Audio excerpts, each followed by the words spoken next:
तो चलिए दोस्तों, आज जो है हम क्या टॉपिक देखने वाले हैं। आज आईटीसी का सेक्शन 18, क्योंकि सेक्शन 16 हो गया, सेक्शन 17 हो गया जिसमें हमने ब्लॉक क्रेडिट और रिस्ट्रिक्टेड क्रेडिट सब कुछ हमने देखा यहाँ पे। और अब देखेंगे आज सेक्शन 18 जो स्विचिंग से रिलेटेड है, और फिर एक नया टॉपिक स्टार्ट करेंगे और वो रहेगा पेमेंट ऑफ टैक्स। जो भी स्टूडेंट फर्स्ट टाइम ये सेशन देख रहे होंगे तो मैं पहले कह देता हूं कि आपको नोट्स कैसे मिलेगा, जिसकी सारी जानकारी मैंने लेक्चर 00 या लेक्चर 01 में दिया है। इसके पहले के सारे टॉपिक्स आपको मिल जाएंगे चैप्टर वाइज रिवीजन सीरीज में। डिस्क्रिप्शन में प्लेलिस्ट जरूर देखिएगा, प्लेलिस्ट में सारा कुछ आपको मिल जाएगा। एज वेल एज यहाँ टेलीग्राम लिंक भी आप ज्वाइन कीजिएगा।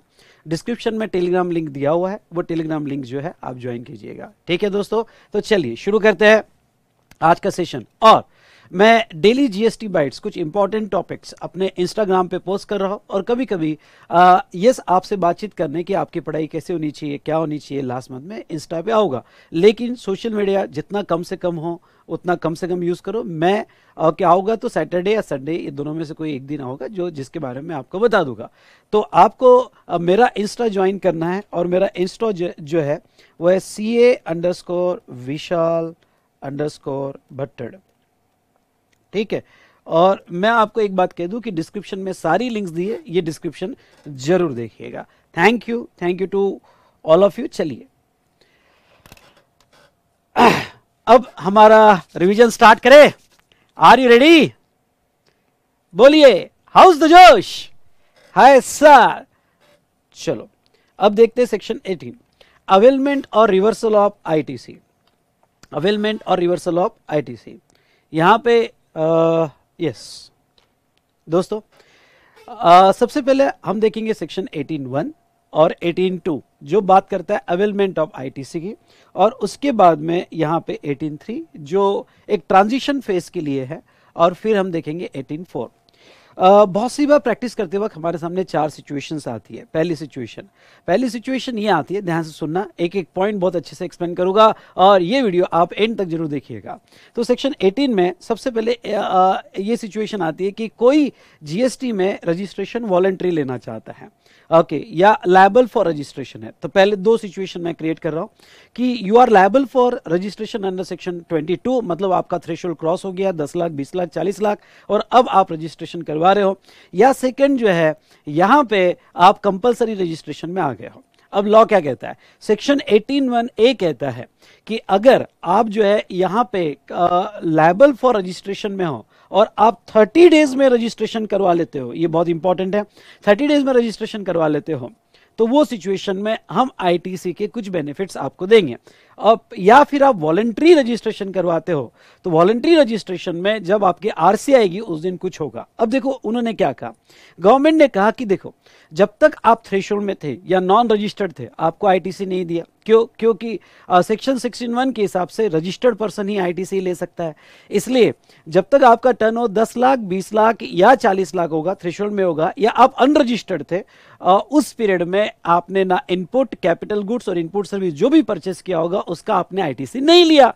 ठीक है, ओके, कोई प्रॉब्लम नहीं, और वो मिलेगा भी नहीं। ओके, अब इसके बाद गवर्नमेंट क्या कहती है, अगर आप लायबल टू रजिस्ट्रेशन होते हो, ध्यान सुनिएगा, आप लायबल टू रजिस्ट्रेशन होते हो या आपने वॉलंटरी रजिस्ट्रेशन लिया, तो जिस दिन आप लायबल टू रजिस्ट्रेशन हुए, ये वर्ड बड़ा इंपॉर्टेंट है, जिस दिन आप लायबल टू रजिस्ट्रेशन हुए और आपने 30 डेज में अप्लाई कर दिया, ये बेनिफिट तभी आप जब आप 30 डेज में अप्लाई कर दोगे रजिस्ट्रेशन के लिए, तो गवर्नमेंट जो है आपको क्या बेनिफिट देने के लिए रेडी है।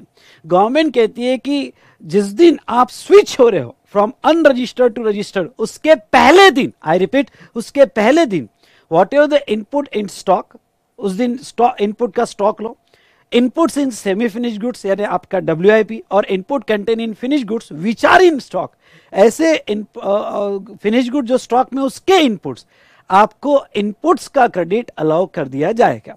यानी you are entitle to take the ITC of the stock का आईटीसी आप ले सकते हो।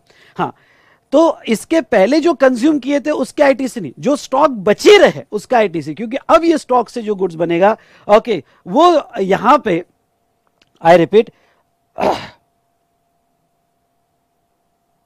ओके, तो यहां पे जो स्टॉक आपका गुड्स बचेगा वो स्टॉक का क्रेडिट दिया है, क्योंकि उससे अब टैक्सेबल गुड्स बनने वाले। पर ख्याल रहे, ये दो सिचुएशन में, जो रजिस्ट्रेशन वाली सिचुएशन है, लायबल टू या वॉलंटरी सिचुएशन, वॉलंटरी रजिस्ट्रेशन, इसमें सिर्फ इनपुट का ही स्टॉक का क्रेडिट है, कैपिटल गुड्स के स्टॉक का क्रेडिट नहीं मिलेगा। मतलब ये हुआ कि अनरजिस्टर्ड पीरियड में कि अगर आपने कोई कैपिटल गुड्स खरीदा है तो आपको कभी आईटीसी नहीं मिलेगी, not now not in future. इसलिए लोग क्या करते हैं, प्लानिंग करते हैं कि बहुत बड़ा हेवी मशीनरी है, तो वो क्या करते हैं, वो पहले ही यहाँ पे रजिस्ट्रेशन ले लेते हैं, वॉलंटरी रजिस्ट्रेशन ले लेते हैं, सो दैट कैपिटल गुड्स का क्रेडिट ले सके। लेकिन स्विचिंग जिस दिन स्विच हुआ उसके पहले दिन ओनली इनपुट का ही क्रेडिट आपको मिलेगा।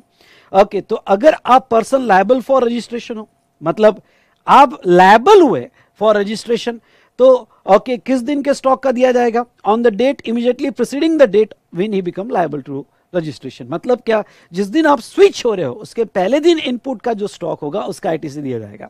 और अगर आप वॉलंटरी रजिस्ट्रेशन में हो, आपने वॉलंटरी रजिस्ट्रेशन किया, तो जिस दिन आपकी आरसी आएगी, रजिस्ट्रेशन आएगा, ओके आरसी आएगी, उसके पहले दिन जो है ओके जो स्टॉक रहेगा इनपुट्स का उसका आईटीसी दिया जाएगा।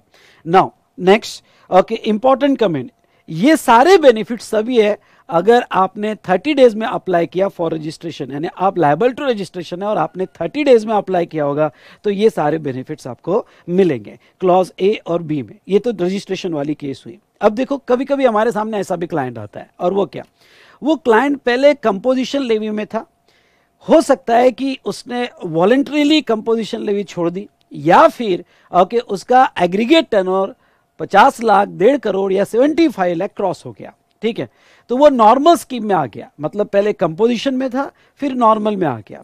या फिर ओके सिचुएशन डी, पहले एग्जम्पशन में था फिर नॉर्मल में आ गया। तो अब देखो यहां पे भी क्या हुआ होगा कि जब आप कंपोजिशन में थे तब आपने इनपुट्स कैपिटल गुड्स और इनपुट सर्विस का क्रेडिट नहीं लिया होगा। क्यों? क्योंकि यहां सेक्शन 10(4) क्लियरली ब्लॉक करता है कि आप आईटीसी नहीं ले सकते कंपोजिशन स्कीम में। तो वो पीरियड में आपने कोई आईटीसी नहीं लिए होगे, आपने ओके यहां पे आईटीसी नहीं लिए होगे। उसके बाद में नेक्स्ट बेटा, यहां आप जब एग्जम्प्टेड पीरियड में होगे और फिर आपका सप्लाई टैक्सेबल हुआ, तो एग्जम्प्टेड पीरियड में आपने आईटीसी नहीं लिए होगे। ओके, तो वो सिचुएशन में क्या होगा, वो सिचुएशन में जब आप स्विच होगे, कम ऑन मैं आपका ध्यान जाऊंगा। ओके, मतलब पहले आप जो थे, देखो पहले आप जो है कंपोजिशन में थे, एग्जम्पशन में थे, और फिर एक दिन ऐसा आया कि आपका कंपोजिशन स्कीम विड्रॉ हो गया और आप नॉर्मल में आ गए, या फिर आपका जो है एग्जम्पशन विड्रॉ हो गया और आप नॉर्मल में आ गए। तो जिस दिन स्विच हो गए उसके प्रीसीडिंग डेट को, यानी उसके पहले दिन इनपुट का कोई स्टॉक होगा, ध्यान से सुनिएगा, इनपुट का कोई स्टॉक होगा, ओके मे बी स्टॉक में होगा, सेमी फिनिश गुड्स में होगा, या वो इनपुट जो finish goods sale in stock है उसके आईटीसी आपको दे दिए जाएंगे, पर स्टॉक के ही दिए जाएंगे।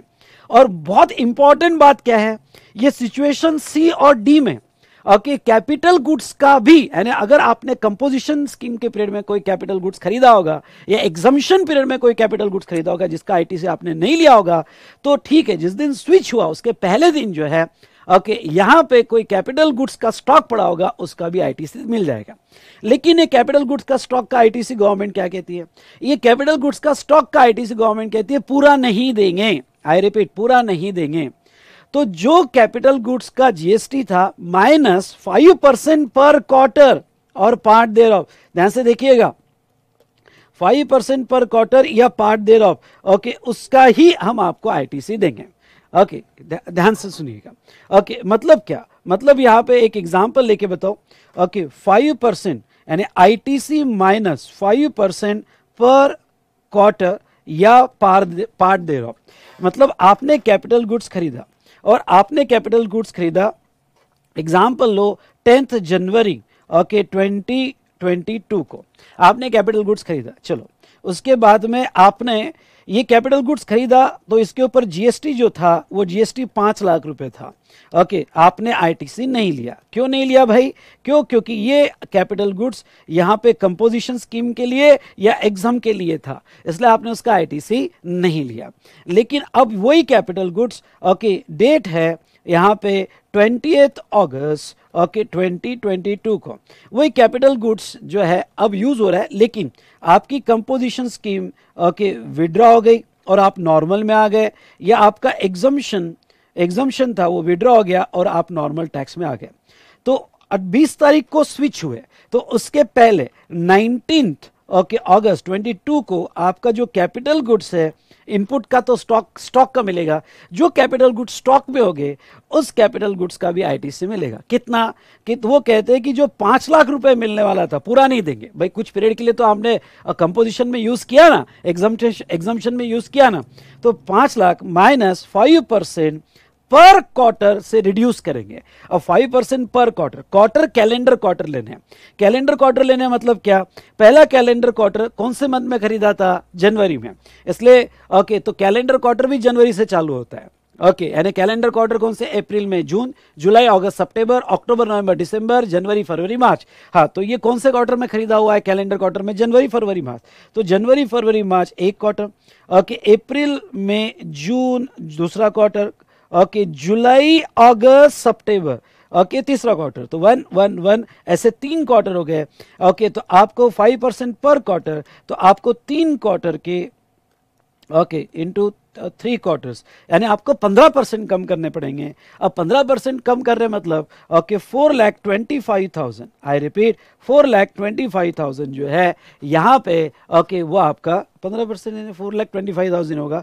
ये जो है ये आईटीसी अलाउ हो जाएगा, यानी 5% को कम करके जो बचा उतना आईटीसी आपको अलाउ कर दिया जाएगा। तो ये था बेटा, आपको कैलेंडर क्वार्टर लेना है और 5% पर क्वार्टर से आपका इनपुट टैक्स रिड्यूस करके मिल जाएगा।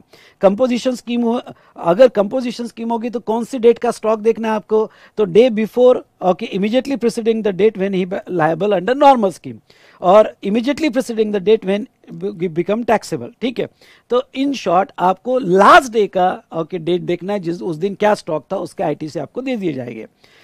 डिक्लेरेशन आपको फाइल करना पड़ेगा विद इन 30 डेज, और अगर 2 लाख के ऊपर यह अमाउंट होगी आपके सी और डी क्लॉज में, ध्यान सुनिएगा, सी और डी क्लॉज में अगर आपकी अमाउंट 2 लाख के ऊपर होगी तो CA-CMA का आपका सर्टिफिकेट लगेगा। चलिए, ये तो हमने देखा, पर वेरी वेरी इंपॉर्टेंट पॉइंट, और वो इंपॉर्टेंट पॉइंट क्या है, सेक्शन 18(2) कहता है person is entitled to take ITC if supply of inputs or capital goods person is not entitled to take ITC of inputs or capital goods if supply of that inputs or capital goods after expiry of the date issue of tax invoice। मतलब क्या, मतलब ये ख्याल रखना कि जिस दिन switch हुआ, जिस दिन आप रजिस्टर्ड से अनरजिस्टर्ड से रजिस्टर्ड में आए, वॉलंटरी रजिस्टर की RC आई, या फिर कंपोजिशन से नॉर्मल में आए, या फिर आपका एग्जम्पशन नॉर्मल में है, तो इस दिन जो भी इनपुट का स्टॉक होगा, ख्याल रहे, जो भी इनपुट का स्टॉक होगा, या सेकंड केस में इनपुट प्लस कैपिटल गुड्स का स्टॉक होगा, उसके आईटीसी मिलेंगे। लेकिन इसके इनवॉइस की डेट, ध्यान सुनना, इसके इनवॉइस की डेट लास्ट 1 ईयर में होनी चाहिए। लेट्स टेक एग्जांपल, आपका स्विचिंग हुआ 20 अगस्त 2022 को, तो आपकी स्विचिंग डेट जो होनी चाहिए पिछले साल, यानी यहाँ पे 21 अगस्त 2021 को तक के इनवॉइस चलेंगे, उसके पहले के ओल्ड इनवॉइस हो गए तो उसका आईटीसी नहीं मिलेगा। यानी यहां पे कहा गया कि आपका ओल्ड स्टॉक होगा तो आईटीसी नहीं दिया जाएगा। ना आपका एक सवाल हो सकता है, क्या सर इनपुट सर्विस का नहीं मिलता है? कि नहीं, सेक्शन 18 जो अप्लाई होगा, वो जो स्टॉक की क्रेडिट देता है आपको स्विचिंग के वक्त, वो सिर्फ इनपुट्स का देता है और कैपिटल गुड्स का देता है। उसमें भी रजिस्ट्रेशन वाली केस होगी तो ओनली इनपुट का मिलेगा, कैपिटल गुड्स का नहीं मिलेगा। और कंपोजिशन और एग्जम्पशन से नॉर्मल स्कीम होगी तो आपको जो है inputs as well as capital goods का भी आईटीसी दिया जाएगा। चलिए, ये था सेक्शन 18(1) और 18(2). समझा क्या? बोलिए यस सर। समझा होगा तो अपना काम कीजिएगा, आपको पता है आपको क्या करना है। यस समझा होगा तो जोर से बोलिएगा यस। जिसने लाइक कर दिया, ओके नहीं किया हो तो थंब दीजिएगा।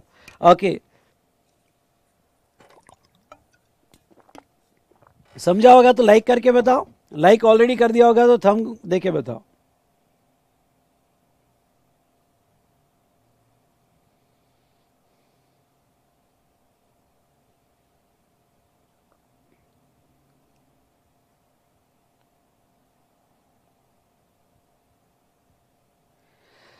वन ईयर जो है हम ये डेट के बैक जाएंगे, यानी जिस दिन स्विचिंग हुआ, ध्यान सुनिएगा, जिस दिन स्विच हुआ उसका बैक, यानी उसका बैक 1 ईयर में आपका यहां पे परचेस होना चाहिए।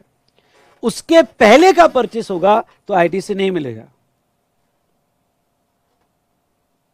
Very good. चलो, उसके बाद में सेक्शन 18(3).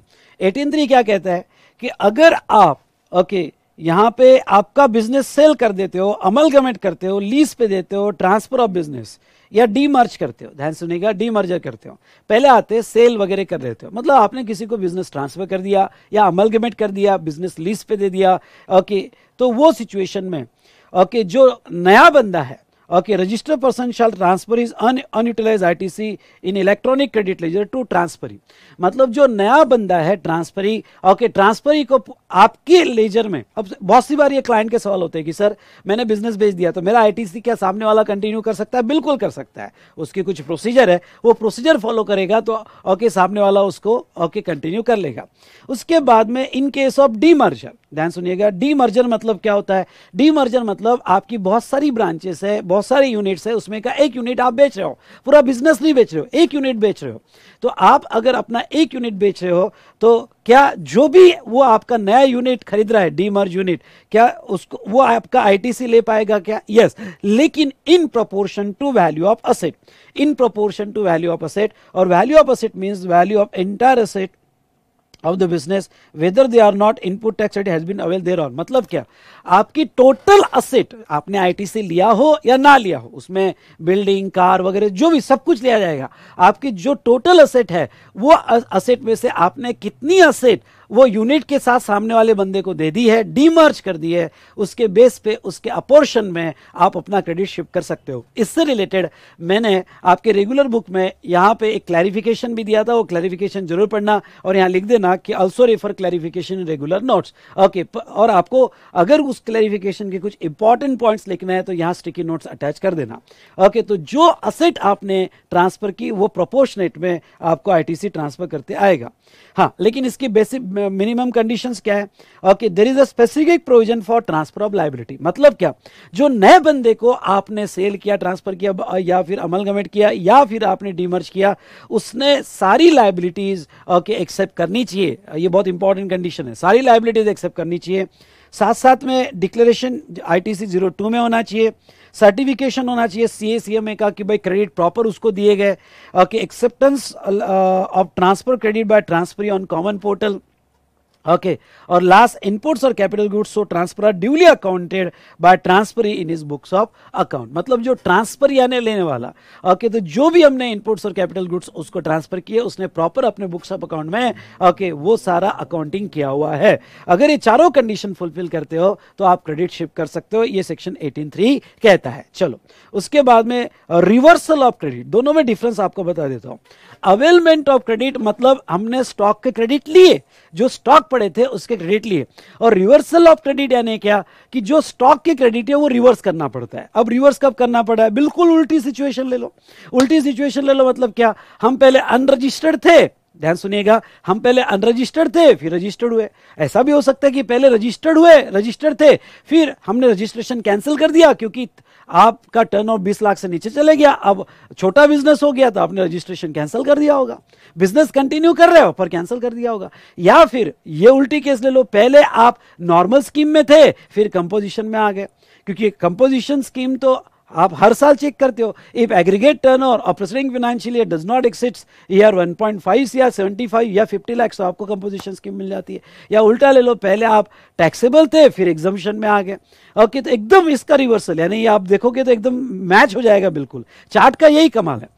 क्या रेगुलर बुक का ना ऐसे पेज टर्न करने पड़ते हैं, वो आपको जान पे आता है और कंपैरिजन मुश्किल हो जाता है। लेकिन चार्ट में आप इमीडिएट कंपेयर कर सकते हो। अगर आपको चार्ट अच्छा लगा होगा, दिल से अच्छा लगा होगा, तो आपको क्या करना है, तो यस आप थंब दीजिएगा। यहां पे आपको अपना काम करते जाना है, ठीक है। उसके बाद में नेक्स्ट जो बताओ बेटा,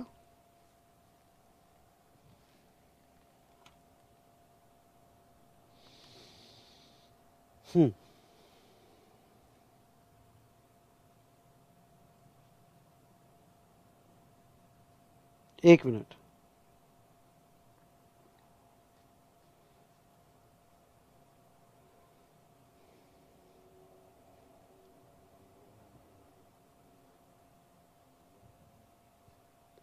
चलिए, ये तो हमने देख लिया। उसके बाद में अब रिवर्सल में आ जाइए। Reversal of credit in special cases, register person switching from normal scheme of payment to composition, यानी वो नॉर्मल से कंपोजिशन में आ रहा है, या उसका टैक्सेबल सप्लाई एग्जम्प्ट हो रहा है, या वो अपना रजिस्ट्रेशन कैंसिल कर रहा है। तीनों के लिए कॉमन प्रोविजन है। जैसे यहां मैंने थोड़ा अलग अलग बताया, पहले दो के लिए अलग है क्योंकि यहां सिर्फ कैपिटल गुड्स का ही, इनपुट्स का ही क्रेडिट मिलता है, कैपिटल गुड्स का नहीं, और यहां अलग अलग है। यहां सबके लिए एक ही ट्रीटमेंट है, और वो क्या ट्रीटमेंट है देखिए। Amount to be reverse equivalent to ITC on, आपको रिवर्स करना पड़ेगा ITC on input in stock, input in semi finish goods और input in finish goods held in stock. मतलब क्या, मतलब ये बेटा यहां पे कि जिस दिन आप जो है नॉर्मल से कंपोजिशन में आए उसके preceding date, come on, okay, उसके प्रीसीडिंग डेट को, आई रिपीट, जिस दिन आप नॉर्मल से कंपोजिशन में आए उसके प्रीसीडिंग डेट को आपको क्या करना है, उसके प्रीसीडिंग डेट को यहां पे जो भी इनपुट का स्टॉक होगा जिसका आईटीसी आप ऑलरेडी ले चुके थे, क्यों, क्योंकि पहले आप नॉर्मल स्कीम में थे, अब कंपोजिशन में हैं, या पहले आप टैक्सेबल थे, अब एग्जम्पशन में आए, पहले आप रजिस्टर्ड थे, अब अनरजिस्टर्ड हो गए, तो उसके प्रीसीडिंग डेट को जितने भी इनपुट जिसके क्रेडिट आप ऑलरेडी ले चुके हो वो इनपुट स्टॉक में, डब्ल्यूआईपी में या फिनिश गुड्स में वो कैलकुलेट करना पड़ेगा। उसका आपने आईटीसी कितना लिया है वो भी कैलकुलेट करना पड़ेगा, और जितना उसका आईटीसी है, ओके, वो आपको रिवर्स करना है। और कैपिटल गुड्स होगा, हाँ, तो कैपिटल गुड्स का भी आपको रिवर्स करना है, ओके, और वो रिवर्स क्या करना है, reversal on pro rata basis pertaining to remaining useful life. यहां पे जो कैपिटल गुड्स का रिवर्स करना है आपको, ओके, कैपिटल गुड्स का रिवर्स करते वक्त आपको 5% नहीं, वो कहते हैं प्रोराटा बेसिस पे रिवर्स करना है। कम ऑन, वो क्या कहते हैं, प्रोराटा बेसिस पे रिवर्स करना है, ओके, जिसकी यूजफुल लाइफ 5 इयर्स आपको अज्यूम करना है। अब प्रोराटा बेसिस पे कैसे रिवर्स करना है, तो यहां अलग है। यहां पे क्रेडिट लेते वक्त 5%, और क्रेडिट लेते वक्त सिंपल है, टोटल आईटीसी माइनस 5%, लेकिन आपको रिवर्स करते वक्त कैपिटल गुड्स के केस में आपको प्रोराटा बेसिस पे रिवर्स करना है। और आप आगे क्या कहते हैं देखो, after reversal balance in electronic credit ledger shall lapse, ये बहुत इंपॉर्टेंट है, और इसके आप प्रैक्टिकल क्वेश्चंस भी करके देखना, ओके। हाँ, मैंने सेक्शन 18 के प्रैक्टिकल क्वेश्चंस आपके क्वेश्चनर में दिए हैं, तो प्रैक्टिकल क्वेश्चन एटलीस्ट एक तो भी सॉल्व करके देखना। वो क्या कहते हैं कि जो आपने आईटीसी निकाल लिया, इनपुट्स और कैपिटल गुड्स का प्रोराटा बेसिस पे निकाला, वो रिवर्स करने के बाद बैलेंस अगर बचेगा तो लैप्स होगा। और अगर ये रिवर्सल ज्यादा आता है, क्योंकि आपके पास बैलेंस कम है और रिवर्सल ज्यादा आ गया, तो डिफरेंस आपको पे करना पड़ेगा। ओके, एक बार फिर से, इलेक्ट्रॉनिक क्रेडिट लेजर में बैलेंस ज्यादा है, और रिवर्सल कम है, तो इलेक्ट्रॉनिक क्रेडिट लेजर का जो एक्सेस बैलेंस है वो लैप्स हो जाएगा। लेकिन आपके लेजर में आईटीसी के बैलेंस कम है और ये रिवर्सल ज्यादा आ रहा है, तो वो केस में डिफरेंस आपको पे करना पड़ेगा। अब आपका सवाल क्या है कि सर ये प्रोराटा बेसिस कैसे निकाला जाएगा, तो ये प्रोराटा बेसिस का एक इलस्ट्रेशन मैंने यहां दिया है, पर मैं सिर्फ रिवाइज कर सकता हूं। इलस्ट्रेशन इमीडिएट अभी क्लास के बाद आपको यहां पे रिवाइज करना है। देखो वो क्या कहते हैं, capital goods have been in use for 4 years 6 months and 15 days। Okay, example लिया है कि एक कैपिटल गुड्स जो है 4 साल 6 महीना 15 डेज यूज किया है। मतलब क्या, मतलब यहां पे पहले आप टैक्सेबल थे, फिर कंपोजिशन लेवी में आ गए, या पहले टैक्सेबल थे फिर एग्जम्पशन में आ गए, पहले आप रजिस्टर्ड थे फिर अनरजिस्टर्ड में आ गए। ओके, तो आपने कोई कैपिटल गुड्स खरीदा था जिसका आईटीसी आपने लिया हुआ था, क्यों, क्योंकि आपका टैक्सेबल था, आईटीसी आपने लिया था। ये आपने जिस दिन स्विच हुए तब तक 4 साल 6 महीना और 15 दिन आपने यूज कर लिया, 4 साल 6 महीना 15 दिन यूज कर लिया। तो अब इसकी रिमेनिंग यूजफुल लाइफ कितनी बची प्रोराटा बेसिस पे, तो वो एग्जांपल देखो क्या कहते हैं, the useful remaining life in a month 5 months. 5 months कैसे रहे, ओके, 5 मंथ्स मतलब, ओके, अगर, अब ध्यान सुनना, 4 साल 6 महीना 15 दिन होता है, यानी ये जो एक्स्ट्रा डेज हुए, ये डेज आपने यूजफुल लाइफ में काउंट कर लेना, यूजफुल लाइफ में काउंट कर लेना। मतलब आप टोटल 4 साल 7 महीना हो गया, 4 साल 7 महीना, ये यहां बहुत इंपॉर्टेंट है। Okay, extra days round up forward में कर लेना, यानी 4 साल 7 महीना हो गया। हमको लाइफ कितनी अज्यूम करनी है, 5 इयर्स। 5 इयर्स यानी कितने हुए, 60 मंथ्स। 60 मंथ में से यहां पे यानी 5 years 4 years 7 months हो गए। ओके, तो 4 years 7 months हो गए, तो बचे कितने 5 months, तो आपकी रिमेनिंग यूजफुल लाइफ कितनी बची 5 months। तो अब वो 5 months के हिसाब से, जैसे इसका आईटीसी समझ लो 5 लाख रुपए था, तो कैपिटल गुड्स का आपको कितना रिवर्स करना है, तो कैपिटल गुड्स का आपको रिवर्स करना है 5 लाख इंटू उसकी जो रिमेनिंग यूजफुल लाइफ है, कितना मंथ रिमेनिंग यूजफुल लाइफ थी 5 डिवाइडेड बाय 60, तो जो भी अमाउंट आएगा वो अमाउंट आपको रिवर्स करना है। यहाँ 5% पर क्वार्टर नहीं लेना है, उसकी जो रिमेनिंग यूजफुल लाइफ होगी वो आपको लेना है और अकॉर्डिंगली कैलकुलेशन करना है। प्रोसीजर एंड कंडीशंस, ओके, यहाँ पे देखो, reversal of input shall be determined with corresponding to invoices, if invoice not available then reversal is based on prevailing market price. अब देखो यहाँ पे कितनी चालाक है गवर्नमेंट। गवर्नमेंट कहती है कि जब क्रेडिट लेना है तो लास्ट 1 ईयर के ही इनवॉइस होने चाहिए, उसके पहले का स्टॉक होगा तो आईटीसी नहीं मिलेगा। लेकिन जब क्रेडिट रिवर्स करना है और बैलेंस लैप्स करवाना है, सुनो, जब क्रेडिट रिवर्स करना है और बैलेंस लैप्स करवाना है तो लास्ट 1 ईयर नहीं, यानी यहां गवर्नमेंट कहती है रिवर्सल के लिए या लैप्स के लिए या पेमेंट के लिए आपने अगर 4 साल पहले भी खरीदा होगा, 5 साल पहले भी खरीदा होगा, तो सभी स्टॉक का रिवर्सल होगा। हाँ, सभी स्टॉक का रिवर्सल होगा। गवर्नमेंट की चालाकी देखो कितना है, यानी जब रिवर्स करने हैं तो फिर 1 साल नहीं, कोई भी स्टॉक हो। तो कभी कभी ऐसा होता है कि आपका 5 साल पुराना है, 2017 का स्टॉक है यार मेरा, अब इतना पुराना स्टॉक है 2017 जब जीएसटी आया था, तो अब ये तो है, तब का कोई इनवॉइस अवेलेबल नहीं है, तो गवर्नमेंट कहती है रिवर्स तो करना पड़ेगा भाई। अब तब का अगर कोई इनवॉइस अवेलेबल नहीं है तो आज की उसकी जो मार्केट वैल्यू होगी उसका जीएसटी, आई रिपीट, आज की उसकी जो मार्केट वैल्यू होगी उसका जीएसटी निकालो, ओके, और उतना रिवर्स करना पड़ेगा। ITC shall be calculated separately for CGST, ये रिवर्सल सीजीएसटी, एसजीएसटी, आईजीएसटी के लिए अलग अलग निकालना पड़ेगा।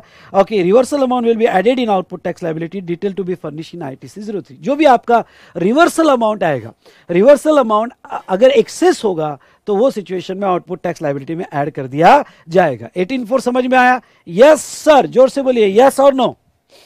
18.4 समझ में आया कि नहीं आया, जोर से बोलिए। सभी केस में ये प्रोविजन आपको करनी है। Done done done done, okay, चलो 18.6 में आ जाओ।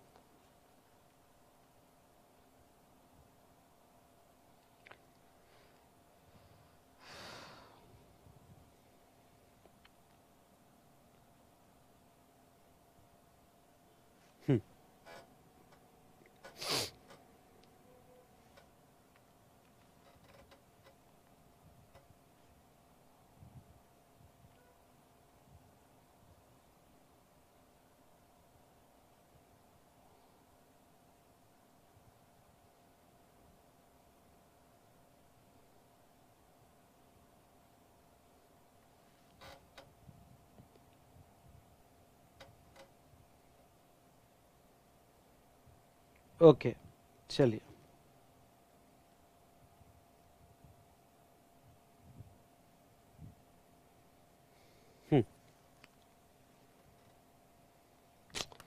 सॉरी बेटा, मैं एक जस्ट मिनट है।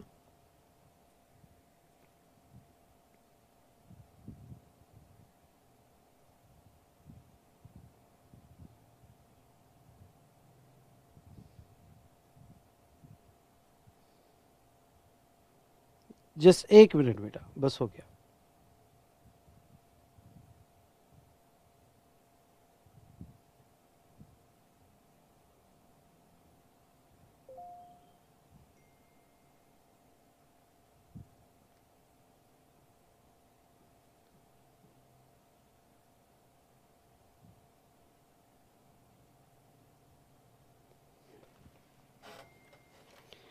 चलो आ जाइए 18.6 पे। अब 18.6 क्या कहता है, ध्यान से देखिएगा। 18.6 कहता है reversal of credit on supply of capital goods plant and machinery on which ITC has been taken. ITC has been taken if capital goods plant and machinery, okay, on which ITC has been taken are supplied, removed as such by way of sale, transfer, barter, etc.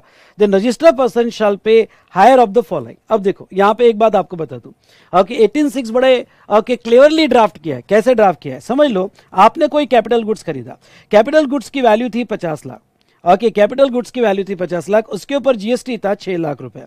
आपने 6 लाख का ITC on which ITC has been taken, आपने 6 लाख का ITC ले लिया। Okay ले लिया, हो सकता है यूज भी कर लिया, वॉटर इट में भी। अब ये कैपिटल गुड्स आप जो है सप्लाई कर रहे हो, सप्लाई कर रहे हो मतलब क्या कर रहे हो आप, ये सेल कर रहे हो, transfer, barter, exchange, lease, rental, disposal, water it में भी, तो ये कैपिटल गुड्स सप्लाई कर रहे हो। अब सप्लाई हो सकता है कि जानबूझ के कोई प्लानिंग करके, मैंने रेगुलर क्लास में डिटेल में बताया था, आप 50 लाख का चीज 20 लाख में बेच रहे हो, 20 लाख में बेच रहे हो। अब देखो हमने क्या देखा था, हमने देखा था कि अगर कोई भी गुड्स, क्यों ना कैपिटल गुड्स हो, कोई भी गुड्स अगर आप यहां पे या कोई भी बिजनेस असेट फॉर कंसीडरेशन बेचते हो तो सप्लाई माना जाएगा 7(1)(a) का, और अगर without consideration on which ITC taken लेते हो तो वो भी सप्लाई माना जाएगा, और सप्लाई माना जाएगा तो जो आपकी वैल्यू उसके ऊपर जीएसटी आएगा। ओके, तो यहां पे GST at the rate 12% 20 lakh पे, तो 20 लाख पे 12% कितना हुआ, 2,40,000, तो 2,40,000 का जीएसटी है। आपने just okay in 20 days, okay in 20 days 50 lakh का मशीन 20 लाख में बेच दिया होगा, कोई भी रीजन होगा। ओके भाई टेक्नोलॉजी डाउन हो गई, मशीन खराब आ गई, वॉटर इट में भी। अब गवर्नमेंट को क्या प्रॉब्लम है, गवर्नमेंट को यह प्रॉब्लम है कि तुमने क्रेडिट क्लेम किया 6 लाख, हम कुछ बोले क्या, नहीं बोले, लेकिन आप अभी टैक्स कितना दे रहे हो, 2,40,000, और यार ये मशीन तो तुमने 10 दिन 20 दिन ही यूज की, हमारे साथ धोखा किया, यानी क्रेडिट पूरा ले लिया 6 लाख और हमको दिया सिर्फ 2,40,000। तो गवर्नमेंट कहती है ना बाबा ना। ओके, यहां पे गवर्नमेंट के क्या कहती है, गवर्नमेंट ये कहती है कि जो आपकी ओके कोई भी capital goods plant and machinery, जो आपकी टीवी होगी उसका जीएसटी यानी 2,40,000, तो ये जो 2,40,000 ऑप्शन वन और ओके जितना आपने क्रेडिट लिया, कितना लिया बाबा आपने क्रेडिट, 6 लाख, तो 6 lakh minus okay 6 lakh minus okay यहां पे 5% पर क्वार्टर, ओके जो आएगा 6 लाख माइनस 5%, समझ लो आपने एक ही क्वार्टर 20 दिन यानी एक ही क्वार्टर यूज किया। ओके, तो एक क्वार्टर का 5% यानी 6 लाख का 5% कितना होता है, तो 6 लाख का 5% 30,000, तो 6 लाख माइनस 30,000, ओके माइनस 30,000 यानी कि 5,70,000। तो इन दोनों में से विचेवर इज हायर, यानी यहां पे 5,70,000 आपको पे करने पड़ेंगे। यानी गवर्नमेंट ने ये नहीं कहा क्योंकि आप कुछ भी भाई नुकसान आपको होगा, गवर्नमेंट क्यों लेगी, तो गवर्नमेंट कहती है ट्रांजैक्शन वैल्यू का जीएसटी या ओके आपका जो आईटीसी था -5% पर क्वार्टर, ओके फिर जितने भी क्वार्टर होगा 5% पर क्वार्टर, ओके ओके 5% पर क्वार्टर आपने भेज दिया, यहां पे जो भी आएगा तो दोनों में से whichever is higher, come on, दोनों में से विचेवर इज हायर वो आपको यहां पे यस पे करना पड़ेगा बस। तो ये देखो क्या कहते हैं, अगर कोई भी capital goods plant and machinery जिसका आईटीसी आप ले चुके हो और वो आप सप्लाई करते हो, तो ऐसे केस में पेमेंट आपका पहला आईटीसी -5% पर quarter of part thereof या GST on transaction value, okay whichever is higher आपको लेना पड़ेगा। लेकिन इंपॉर्टेंट पॉइंट क्या है, ओके इन केस ऑफ यहां पे bricks, moulds, dies, okay mould चाहिए यहां पे, ओके डाई, जिग्स, फिक्सचर, यहां पे जिग्स और fixtures supplied as a scrap, then person में pay tax only on transaction value. Okay, on option number 2 मतलब क्या, अगर वो ब्रिक्स होगी, मोल्ड होगे, डाई होगे, जिग्स, फिक्सचर्स होगे, तो उसको आप ये 5% वाला क्राइटेरिया मत लगाना। अगर वो एज अ स्क्रैप बेचा जाए, वेरी इंपॉर्टेंट, वो एज अ स्क्रैप बेचा जाए, मोल्ड, डाइज यानी साचा स्ट्रक्चर जो होते हैं वो एज अ स्क्रैप बेचा जाए, तो उसकी जो ट्रांजैक्शन वैल्यू होगी वो ट्रांजैक्शन वैल्यू का ओके जो जीएसटी आएगा उतने दिया जाएगा। ओके चलिए, तो ये हमने देखा यहां पे regarding to section 18, I repeat section 18। तो इस तरह से हमने सारे प्रोविजन सेक्शन 18 के कंप्लीट हुए। अब आपको क्या करना है, आपको जो है बस यहां पे इससे रिलेटेड 1-2 क्वेश्चंस, ओके 2-3 क्वेश्चंस पढ़ लेने हैं, एक क्वेश्चन सॉल्व करके देखना है, ओके बहुत अच्छे से आपका यहां पे कवर हो जाएगा। डन, यस और नो? चलिए अब बेटा नेक्स्ट चैप्टर हम स्टार्ट करेंगे पेमेंट ऑफ टैक्स। हो सकता है आपको नोट्स आ गई होगी, नहीं आएगी, वॉटर रेट पे भी ओके यहां पे अगर आपके पास नोट्स नहीं भी होगी तो भी स्क्रीन से मैं हर पॉइंट समझा देता हूं, फिर आपने इमीडिएटली नोट से पढ़ लेना, और अगर आपके पास होगी तो मेरे साथ फटाफट कर लो। ओके, तो नेक्स्ट चैप्टर हम चालू करेंगे कौन सा, पेमेंट ऑफ टैक्स। तो चलिए अब हम स्टार्ट करते हैं पेमेंट ऑफ टैक्स।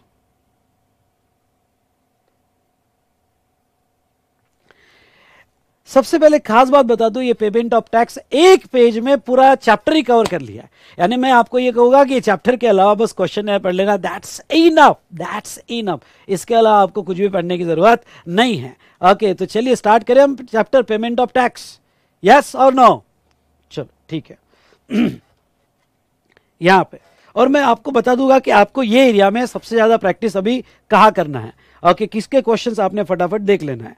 ओके, तो स्टार्ट करते हैं पेमेंट ऑफ टैक्स। मेनली ये चैप्टर जो है पेमेंट ऑफ टैक्स में 3 पार्ट में डिवाइड करता हूं। आपको इलेक्ट्रॉनिक कैश लेजर, दूसरा ओके आपको इलेक्ट्रॉनिक क्रेडिट लेजर और इलेक्ट्रॉनिक लायबिलिटी रजिस्टर। ये 3 रजिस्टर आपके कॉमन पोर्टल पे, जीएसटी पोर्टल पे मेंटेन होते हैं।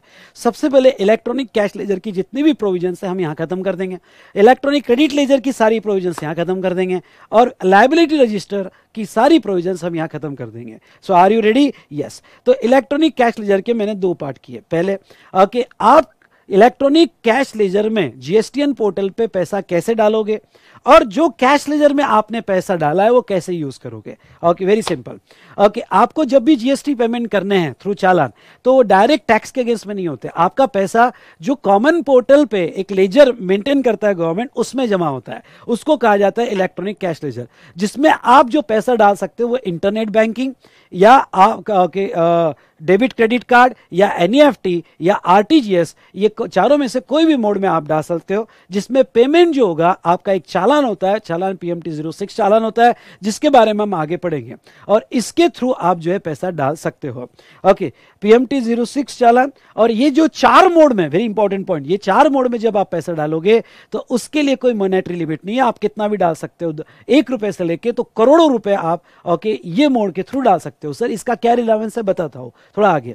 हाँ, आपने जो कैश लेजर में पैसा जमा किया है वो किसके लिए यूज कर सकते हो? तो देखो नॉर्मली क्या होता है, आपकी जो टोटल टैक्स लायबिलिटी आएगी माइनस क्रेडिट, जो क्रेडिट होगा आपको टेबल याद होगा, तो total output tax less ITC, तो नेट जो बचेगा वो आपको कैश लेजर के थ्रू पे करना पड़ेगा, तो आप उसको यूज करोगे ये कैश लेजर को। तो ये कैश लेजर कौन से पेमेंट के लिए यूज होगा? जो आपको नेट टैक्स देना है आफ्टर क्रेडिट टैक्स के लिए, इंटरेस्ट पेमेंट की लायबिलिटी होगी तो उसके लिए। तो बेटा यहां पे टैक्स, इंटरेस्ट लायबिलिटी, पेनल्टी होगी या कोई फीस होगी या एनी अदर पेमेंट, मतलब इन सिंपल वर्ड आपका कैश लेजर सारे पेमेंट्स के लिए यूज कर लिया जाता है।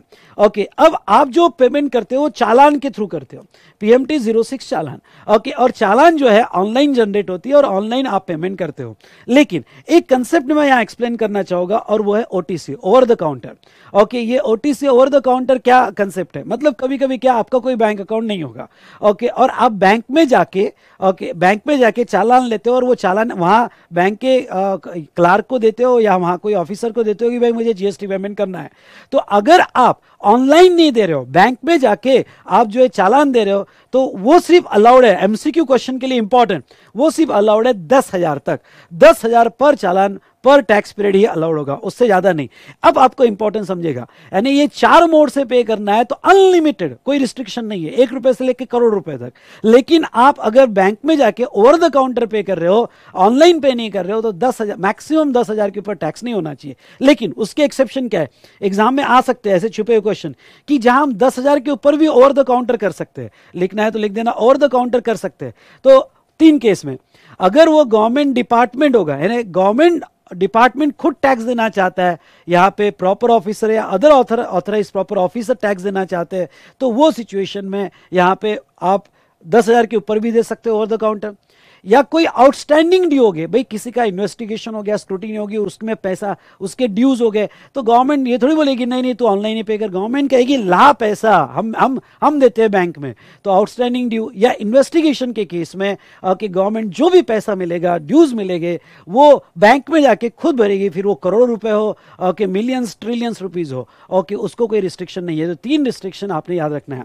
उसके बाद में चालान जो वैलिड रहता है, ओके, अगर आपने चालान क्रिएट किया है तो ये 15 दिन तक वैलिड रहेगा। ओके, अगर कोई अनरजिस्टर्ड पर्सन पेमेंट करता है, होता है कि आपका रजिस्ट्रेशन आना बाकी और आप पे कर रहे हो, अनरजिस्टर्ड पर्सन पे करता है तो उसको टेम्प्रेरी आइडेंटिफिकेशन नंबर मिलता है और वो टेम्प्रेरी नंबर पे कर सकता है जब तक उसका जीएसटी नहीं आता है।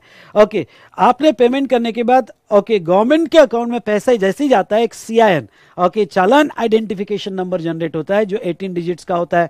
ओके, और ये जो बारकोड के टाइप जो डिजिटल नंबर होता है ये बहुत इंपॉर्टेंट है। ये इसलिए इंपॉर्टेंट है बेटा चालान आइडेंटिफिकेशन नंबर। ओके, क्यों? क्योंकि यहां पे जब भी आपको पेमेंट का प्रूफ देना रहा तो ये CIN बड़ा इंपॉर्टेंट हो जाता है। On receipt of CIN collecting bank the same amount to be credited to e cash ledger. अब जैसे आपने चालान दिया PMT 06 CIN जनरेट हुआ और CIN जनरेट होने के बाद ओके वो अमाउंट गवर्नमेंट आपके इलेक्ट्रॉनिक कैश लेजर में जमा कर देती है, यानी आपने जो पैसा दिया इलेक्ट्रॉनिक कैश लेजर में क्रेडिट कर देती है। ओके, यहां पे अगर आपका CIN नहीं जनरेट हुआ तो आप कंप्लेंट फाइल कर सकते हो।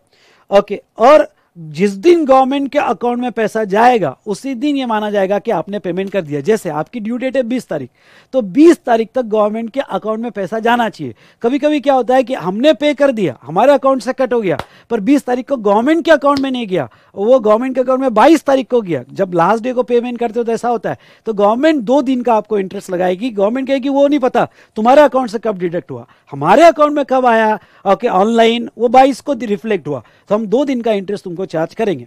तो ये इंपॉर्टेंट पॉइंट्स थे। ओके, ये सिंपल पॉइंट्स है, ये आपने लर्न कर लेना। देखो मैंने ये भी नहीं छोड़ा कि आपको अगर शॉर्ट नोट आ गई कि भाई CPIN क्या होता है।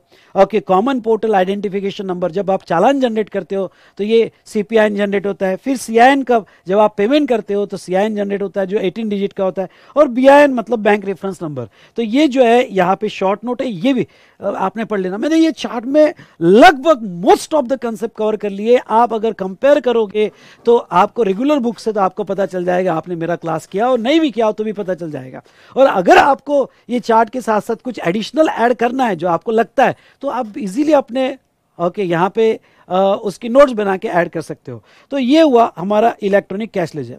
ओके, अब utilisation of minor and major head, मैं आपको ये बता दूं ओके माइनर और मेजर हेड का यूटिलाइजेशन अलाउड है। ओके, देखो मैंने क्या दिया है कंसेप्ट, बहुत सी बार क्या हो जाता है कि यहां पे माइनर और मेजर हेड जो होते हैं, बता दूं जैसे यहां पे CGST, SGST और IGST, इसमें टैक्स का पैसा, इंटरेस्ट का पैसा, पेनल्टी का पैसा, अदर फीस का पैसा। कभी कभी क्या होता है आपने टैक्स 1 लाख रुपए इसमें ज्यादा डाल दिया इलेक्ट्रॉनिक कैश लेजर से। अब जब आपका पूरा महीना होने के बाद पता चलता है कि CGST कम है और IGST ज्यादा है, पर आपने पैसा किस में डाल के रखा हुआ है इलेक्ट्रॉनिक कैश लेजर में, CGST में, तो लॉ ये कहता है कि यहां पे आप नॉर्मली डायरेक्ट नहीं शिफ्ट कर सकते। मतलब उसका ये कहना है कि आप ये जो बैलेंस है आपका इस मंथ में, आपने जो हेड में पैसा डाला है ओके CGST के मेजर हेड के टैक्स माइनर हेड में पैसा डाला है, पर आपका इस मंथ का इंटरेस्ट रेट ज्यादा हुआ, इंट्रा कम हुआ और इसमें एक्सेस बैलेंस है, तो आप एक्सेस बैलेंस डायरेक्ट नॉर्मली नहीं, इसके लिए एक फॉर्म होता है PMT 09।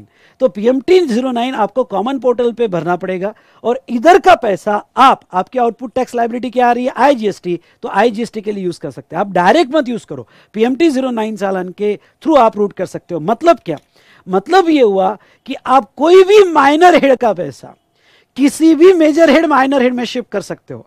ओके, यानी इंटरेस्ट आपने डाल के रखा हुआ है, पेनल्टी आपने डिपॉजिट करके रखा हुआ है, पर ये CGST में डिपॉजिट करके हुआ है और यहां से आपको IGST या SGST में जो आपने कैश लेजर के थ्रू पे किया है वो शिफ्ट करना है, तो आप शिफ्ट कर सकते हो। लेकिन उसके लिए चालान कौन सी चाहिए बेटा, तो उसके लिए ये होती है PMT 09 चालान। ओके, ये चालान आपको यूज करना पड़ेगा और इसके थ्रू जो है आप शिफ्ट कर सकते हो। छोटा सा आइदर MCQ क्वेश्चन आ सकता है इसके ऊपर या 1-2 मार्क का क्वेश्चन आ सकता है कि हम शिफ्ट कर सकते हैं या नहीं कर सकते। उसके बाद में इलेक्ट्रॉनिक कैश लेजर, ख्याल रहे इलेक्ट्रॉनिक कैश लेजर में क्या आता है। ओके, इसकी डेबिट साइड और इसकी क्रेडिट साइड जो कॉमन पोर्टल पे होती है, जो आपने डिपॉजिट किया, ओके डिपॉजिट किया क्या क्या, tax, interest, penalty via internet, RTGS, वो क्रेडिट साइड में आता है। प्लस आपका जो GST का TCS कटता है, ओके सामने वाली पार्टी TDS काटती है, वो भी क्रेडिट साइड में आता है। और फिर यहां से पैसा जाता है लायबिलिटी रजिस्टर में फॉर पेमेंट ऑफ टैक्स। हाँ, वेरी इंपॉर्टेंट, आपकी टैक्स लायबिलिटी कंप्लाई होने के बाद जो एक्सेस बैलेंस अगर आपने डिपॉजिट करके रखा होगा और एक्सेस बैलेंस आ रहा है, तो एक्सेस बैलेंस का आप चाहो तो रिफंड भी क्लेम कर सकते हो या नेक्स्ट टैक्स पीरियड में कैरी फॉरवर्ड भी कर सकते हो। ओके, या आप नेक्स्ट इसमें कैरी फॉरवर्ड भी कर सकते हो। ठीक है, चलिए, तो इस तरह से हमने इलेक्ट्रॉनिक कैश लेजर में क्या देखा, पैसा कैसे जमा होता है और ये पैसा किसके लिए यूज किया जाता है। दूसरा देखो, अपने आप को ऐसा बिल्कुल रूम में बंद कर देना और चार्ट, हाँ, इलेक्ट्रॉनिक कैश लेजर कैसे जमा होता है, कैसे यूज होता है, चालान के सारे पॉइंट्स, फिर कुछ शॉर्ट नोट, उसके बाद में क्या हम एक हेड में पैसा जमा किए, मेजर हेड, माइनर हेड, और दूसरे हेड में शिफ्ट करने हैं तो क्या हम कर सकते हैं, यस। ओके, और एक अगर लेजर बनाना हो कॉमन पोर्टल पे तो कैसा, जो डिपॉजिट किया या टीडीएस क्रेडिट साइड और जो यूज किया डेबिट साइड, बाकी का आप रिफंड क्लेम कर सकते हो। तो चलिए, ये पूरा कंसेप्ट हुआ इलेक्ट्रॉनिक कैश लेजर का। ओके, उसके बाद में electronic credit laser. Credit ledger में पैसा कहां से आएगा, क्रेडिट लेजर में आप डिपॉजिट नहीं करते हो, आपका सप्लायर जो जीएसटी पे करता है, सुनिएगा, ओके, आपका सप्लायर जो जीएसटी पे करता है वो आपका जीएसटी पे करता है और जीएसटीआर 1 फाइल करता है, तो वो आपके जीएसटीआर 2A या 2B में रिफ्लेक्ट होता है। ओके, अब यहाँ पे 2A जो है अब बंद हो गया है, मतलब बंद होने जा रहा है, और 2B जो है ओके वो मेन बन जाएगा। तो 2A और 2B लगभग सेम फॉर्म है, तो वो आपके यहाँ पे 2A या 2B में रिफ्लेक्ट होगा, और वो जो रिफ्लेक्ट होगा 2A और 2B में, वो पैसा आप यूज कर पाओगे। हाँ, लेकिन इंपॉर्टेंट बात क्या है, जब आप अपना आईटीसी यूज करोगे तो आईटीसी सिर्फ आउटपुट टैक्स के लिए यूज होगा, वेरी इंपॉर्टेंट। ओके, टैक्स के लिए ही यूज होगा। मतलब क्या, मतलब ये कि जैसे ओके आपके जो टैक्स ड्यूज है वो जीएसटी है और अदर इंटरेस्ट पेनल्टी, तो आप जो है आपका कैश लेजर जीएसटी पेमेंट के लिए भी यूज कर सकते हो, इंटरेस्ट पेनल्टी फीस और अदर अमाउंट के लिए भी यूज कर सकते हो। लेकिन credit ledger only GST payment के लिए यूज कर सकते हो। क्या मैं मेरा आईटीसी क्रेडिट, शॉर्ट नोट आ सकती है, एमसी क्वेश्चन आ सकता है, क्या मैं मेरा ITC credit interest penalty fees या अदर अमाउंट के लिए यूज कर सकता हूं, क्या नहीं, उसके लिए कैश लेजर ही यूज होगा। ओके, क्रेडिट यूटिलाइज करते वक्त आपका पूरा ध्यान होना चाहिए क्या कि आईजीएसटी का क्रेडिट आईजीएसटी में फर्स्ट, फिर एनी प्रोपोर्शन में, आईजीएसटी कंप्लीटली यूज होने के बाद सीजीएसटी का क्रेडिट सीजीएसटी और आईजीएसटी, और एसजीएसटी का क्रेडिट एसजीएसटी और आईजीएसटी में आप यूज कर सकते हो, लेकिन क्रॉस क्रेडिट बिटवीन सीजीएसटी और एसजीएसटी अलाउड नहीं है। ओके, तो ये क्रेडिट यूटिलाइजेशन में देख लिया। चलो, तो क्रेडिट की, इलेक्ट्रॉनिक क्रेडिट लेजर की सारी बातें हो गई कि वो किसके लिए यूज होगा, कैसे होगा। ठीक है, उसके बाद में यहां पे इलेक्ट्रॉनिक क्रेडिट लेजर, ध्यान से सुनिएगा, यहां पे इलेक्ट्रॉनिक क्रेडिट लेजर, इसकी जो क्रेडिट साइड है, ये क्रेडिट साइड यहां पे जो आपने टैक्स सेल्फ असेस किया, ध्यान सुनिएगा, सेल्फ असेस मतलब ये जो आपके जीएसटीआर 2A या 2B में आया, ओके, और आपके eligible ITC as per section 17 as per 16 by law आप 3B में क्लेम कर रहे हो। अभी सेल्फ असेस मतलब जो रिफ्लेक्ट हुआ और आप 3B में ब्लॉक क्रेडिट हटा के सभी कंडीशन फुलफिल करके 3B में क्लेम करते हो कि मुझे इतना आईटीसी मिलेगा, वो इतना क्रेडिट साइड में जाएगा, और फिर वो आपकी जो लायबिलिटी होगी okay for payment of output tax, उसके लिए यूज किया जाएगा। एक कंसेप्ट देखते हैं, रिफंड। ओके, अब समझ लो मेरा कैश लेजर में, ध्यान सुनिएगा, मेरा कैश लेजर में या क्रेडिट लेजर में एक्सेस बैलेंस है।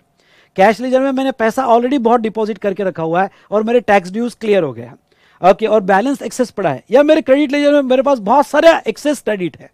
तो दो चीजें, एक तो वो कैरी फॉरवर्ड करो या फिर उसका रिफंड क्लेम करो। तो रिफंड में वो क्या कहते हैं, अगर आपका एक्सेस बैलेंस होगा, जब भी मैं एक्सेस बैलेंस को मतलब सारे ड्यूज क्लियर हो गए टैक्स के, और आपके पास एक्सेस बैलेंस होगा, इलेक्ट्रॉनिक कैश लेजर का एक्सेस बैलेंस आप कभी भी क्लेम कर सकते हो। जस्ट आपको एक एप्लीकेशन फाइल करना है और आप क्लेम कर सकते हो उसका रिफंड कभी भी मांग सकते हो कि भाई मैंने कैश डाला हुआ है, सब टैक्स क्लियर हो गया, ड्यूज क्लियर हो गया, मुझे वापस करो। लेकिन आपके इलेक्ट्रॉनिक क्रेडिट लेजर के बैलेंस हो गए, इन सिंपल वर्ड आपके आईटीसी के एक्सेस क्रेडिट हो गए, आपने परचेसेस ज्यादा कर लिए, एक्सेस क्रेडिट हो गए, तो आईटीसी के एक्सेस क्रेडिट का रिफंड नहीं मिलता है। आई रिपीट, एक्सेस क्रेडिट का रिफंड नहीं मिलता है, बस ये दो ही केस में मिलता है। और कौन से दो केस में मिलता है, जीरो रेट सप्लाई मतलब एक्सपोर्ट सप्लाई, एसईजेड सप्लाई, और inverted tax structure. Inverted tax structure मतलब क्या बेटा? Output tax rate is lower than input tax rate. मतलब आपका आउटपुट टैक्स रेट 10% है, सॉरी 12% है, इनपुट 28 है, तो ऐसे केस में उसको इन्वर्टेड कहते हैं। तो ये दो ही केस में आपको इसका रिफंड मिलता है, बाकी आपको इसका रिफंड नहीं मिलता है। चलिए, तो आई होप ये इलेक्ट्रॉनिक क्रेडिट लेजर से ये पॉइंट भी आपका क्लियर हो गया। अब रूल 86A जो आपके आईटीसी के यूज को रिस्ट्रिक्शन लगाता है, इस पर भी सवाल पूछा जा सकता है। Okay, if commissioner having reason to believe that ITC available in electronic credit ledger has been fraudulently availed, okay, ये बहुत इंपॉर्टेंट है, आपने फ्रॉड करके आईटीसी लिया है या ineligible, he may restrict the utilisation of ITC till the situation get clear corrected. मतलब क्या? मतलब उसको डाउट है कि सेक्शन 16 में गुड्स और सर्विस रिसीव नहीं हुआ तो भी आईटीसी ले लिया, आपके सप्लायर ने पेमेंट नहीं किया तो भी आईटीसी ले लिया, आपने फेक इनवॉइस पे आईटीसी ले लिया, आईटीसी 17 में ब्लॉक क्रेडिट था आईटीसी ले लिया, ओके, उसके बाद में एग्जम्प्टेड था आईटीसी ले लिया। हमारे ऑफिसर को किसी भी रीजन से ऐसा लगा कि आपने आईटीसी फ्रॉडुलेंटली लिया है या फेक इनवॉइस पे लिया है या वो अभी इनएलिजिबल नहीं है, तो वो आपने जो क्रेडिट क्लेम कर लिया उसको वो रोक सकता है, उसका यूज रोक सकता है, उसको फ्रीज कर सकता है, ओके, रिस्ट्रिक्ट कर सकता है उसका यूटिलाइजेशन टिल जब तक आप सिचुएशन क्लियर नहीं कर सकते। तो इसकी 4 सिचुएशन है, ओके, यहां पे, ओके, तो ऐसे केस में ये चारों सिचुएशन में माना जाएगा, ये 4 सिचुएशन में माना जाएगा कि उसने फ्रॉडुलेंटली लिया है या इनएलिजिबल है। पहला, टैक्स इनवॉइस, डेबिट नोट या other eligible document issued by non existence supplier यानी रजिस्टर्ड पर्सन और registered person not doing any business, यानी फेक इनवॉइस, यानी जो सप्लायर आपको इनवॉइस दे रहा है अब वो एग्जिस्टेंस में नहीं है, पूरा फेक बनाया गया, या वो जहां से बिजनेस कर रहा है वो प्लेस ऑफ बिजनेस ही नहीं है, तो वो फ्रॉडुलेंट माना जाएगा, इनएलिजिबल माना जाएगा। या फिर आपने आईटीसी लिए विदाउट रिसिप्ट ऑफ गुड्स और सर्विस, सेक्शन 16 की एक कंडीशन है, और सेक्शन 16 की एक कंडीशन वो क्या कहती है? वो कहती है कि आपने आईटीसी तभी लेना चाहिए, कौन? आपने आईटीसी तभी लेना चाहिए जब गुड्स और सर्विस रिसीव हो जाएगा। अगर गुड्स और सर्विस नहीं रिसीव हुए और आपने आईटीसी लिए तो इनएलिजिबल आईटीसी माना जाएगा। उसके बाद में ITC avail in respect of tax which has not been paid by supplier, आप एक कंडीशन है सेक्शन 16 की, आपके सप्लायर ने पेमेंट नहीं किया होगा तो आपको आईटीसी नहीं मिलता है, ओके, और आपने ले लिया तो वो भी इनएलिजिबल माना जाएगा। RP taking ITC is non existence और not doing business from registered person, मतलब जो आईटीसी ले रहा है रिसिपिएंट, देखो पहली कंडीशन में सप्लायर फेक है, तो थर्ड कंडीशन में जो रिसिपिएंट क्रेडिट क्लेम कर रहा है वो फेक है या वो बिजनेस नहीं कर रहा, या फिर आपके पोजीशन में टैक्स इनवॉइस या डेबिट नोट नहीं है, तो ये सिचुएशन में ओके आपका आईटीसी रिस्ट्रिक्ट किया जाएगा। लेकिन ये रिस्ट्रिक्शन ओके मैक्सिमम 1 ईयर तक रहेगा, यानी ये 1 ईयर के अंदर अंदर ऑफिसर को भी प्रूव करना पड़ेगा कि ये फेक प्लेस है, फेक इनवॉइस है, ओके, आइदर सप्लायर या रिसिपिएंट या गुड्स और सर्विसेज रिसीव नहीं हुए हैं तो उसको भी प्रूव करना पड़ेगा। ओके, 1 साल तक ये रिस्ट्रिक्शन रह सकता है। ये रूल 86A है। उसके बाद में मैं आ जाता हूं आईटीसी पे एक दूसरा बड़ा इंपॉर्टेंट रिस्ट्रिक्शंस, और वो 86B। मैं पहले ही कह दूं कि इसके जो एक्सेप्शंस वगैरह है जिसको पढ़ना है ओके आपके बुक में दिए वो पढ़ लेना, एज वेल एज इसके प्रॉब्लम मैंने सॉल्व करके दिए रूल 86B के, वो आपने देख लेना। ओके, ये क्या कहता है? रूल 86B कहता है, बड़ा इंपॉर्टेंट है, RP shall not use the amount available in electronic credit ledger to discharge his liability toward output tax in excess of 99% of such tax liability. Okay, in case where value of taxable supply other than exempt supply or zero rated supply in month exceeds the 50 lakhs. Okay, मतलब क्या? मतलब वो कैसे? ऐसा registered person जिसका aggregate turnover, aggregate value, okay, ऐसा registered person जिसकी taxable value 50 lakh, okay, wording देखो,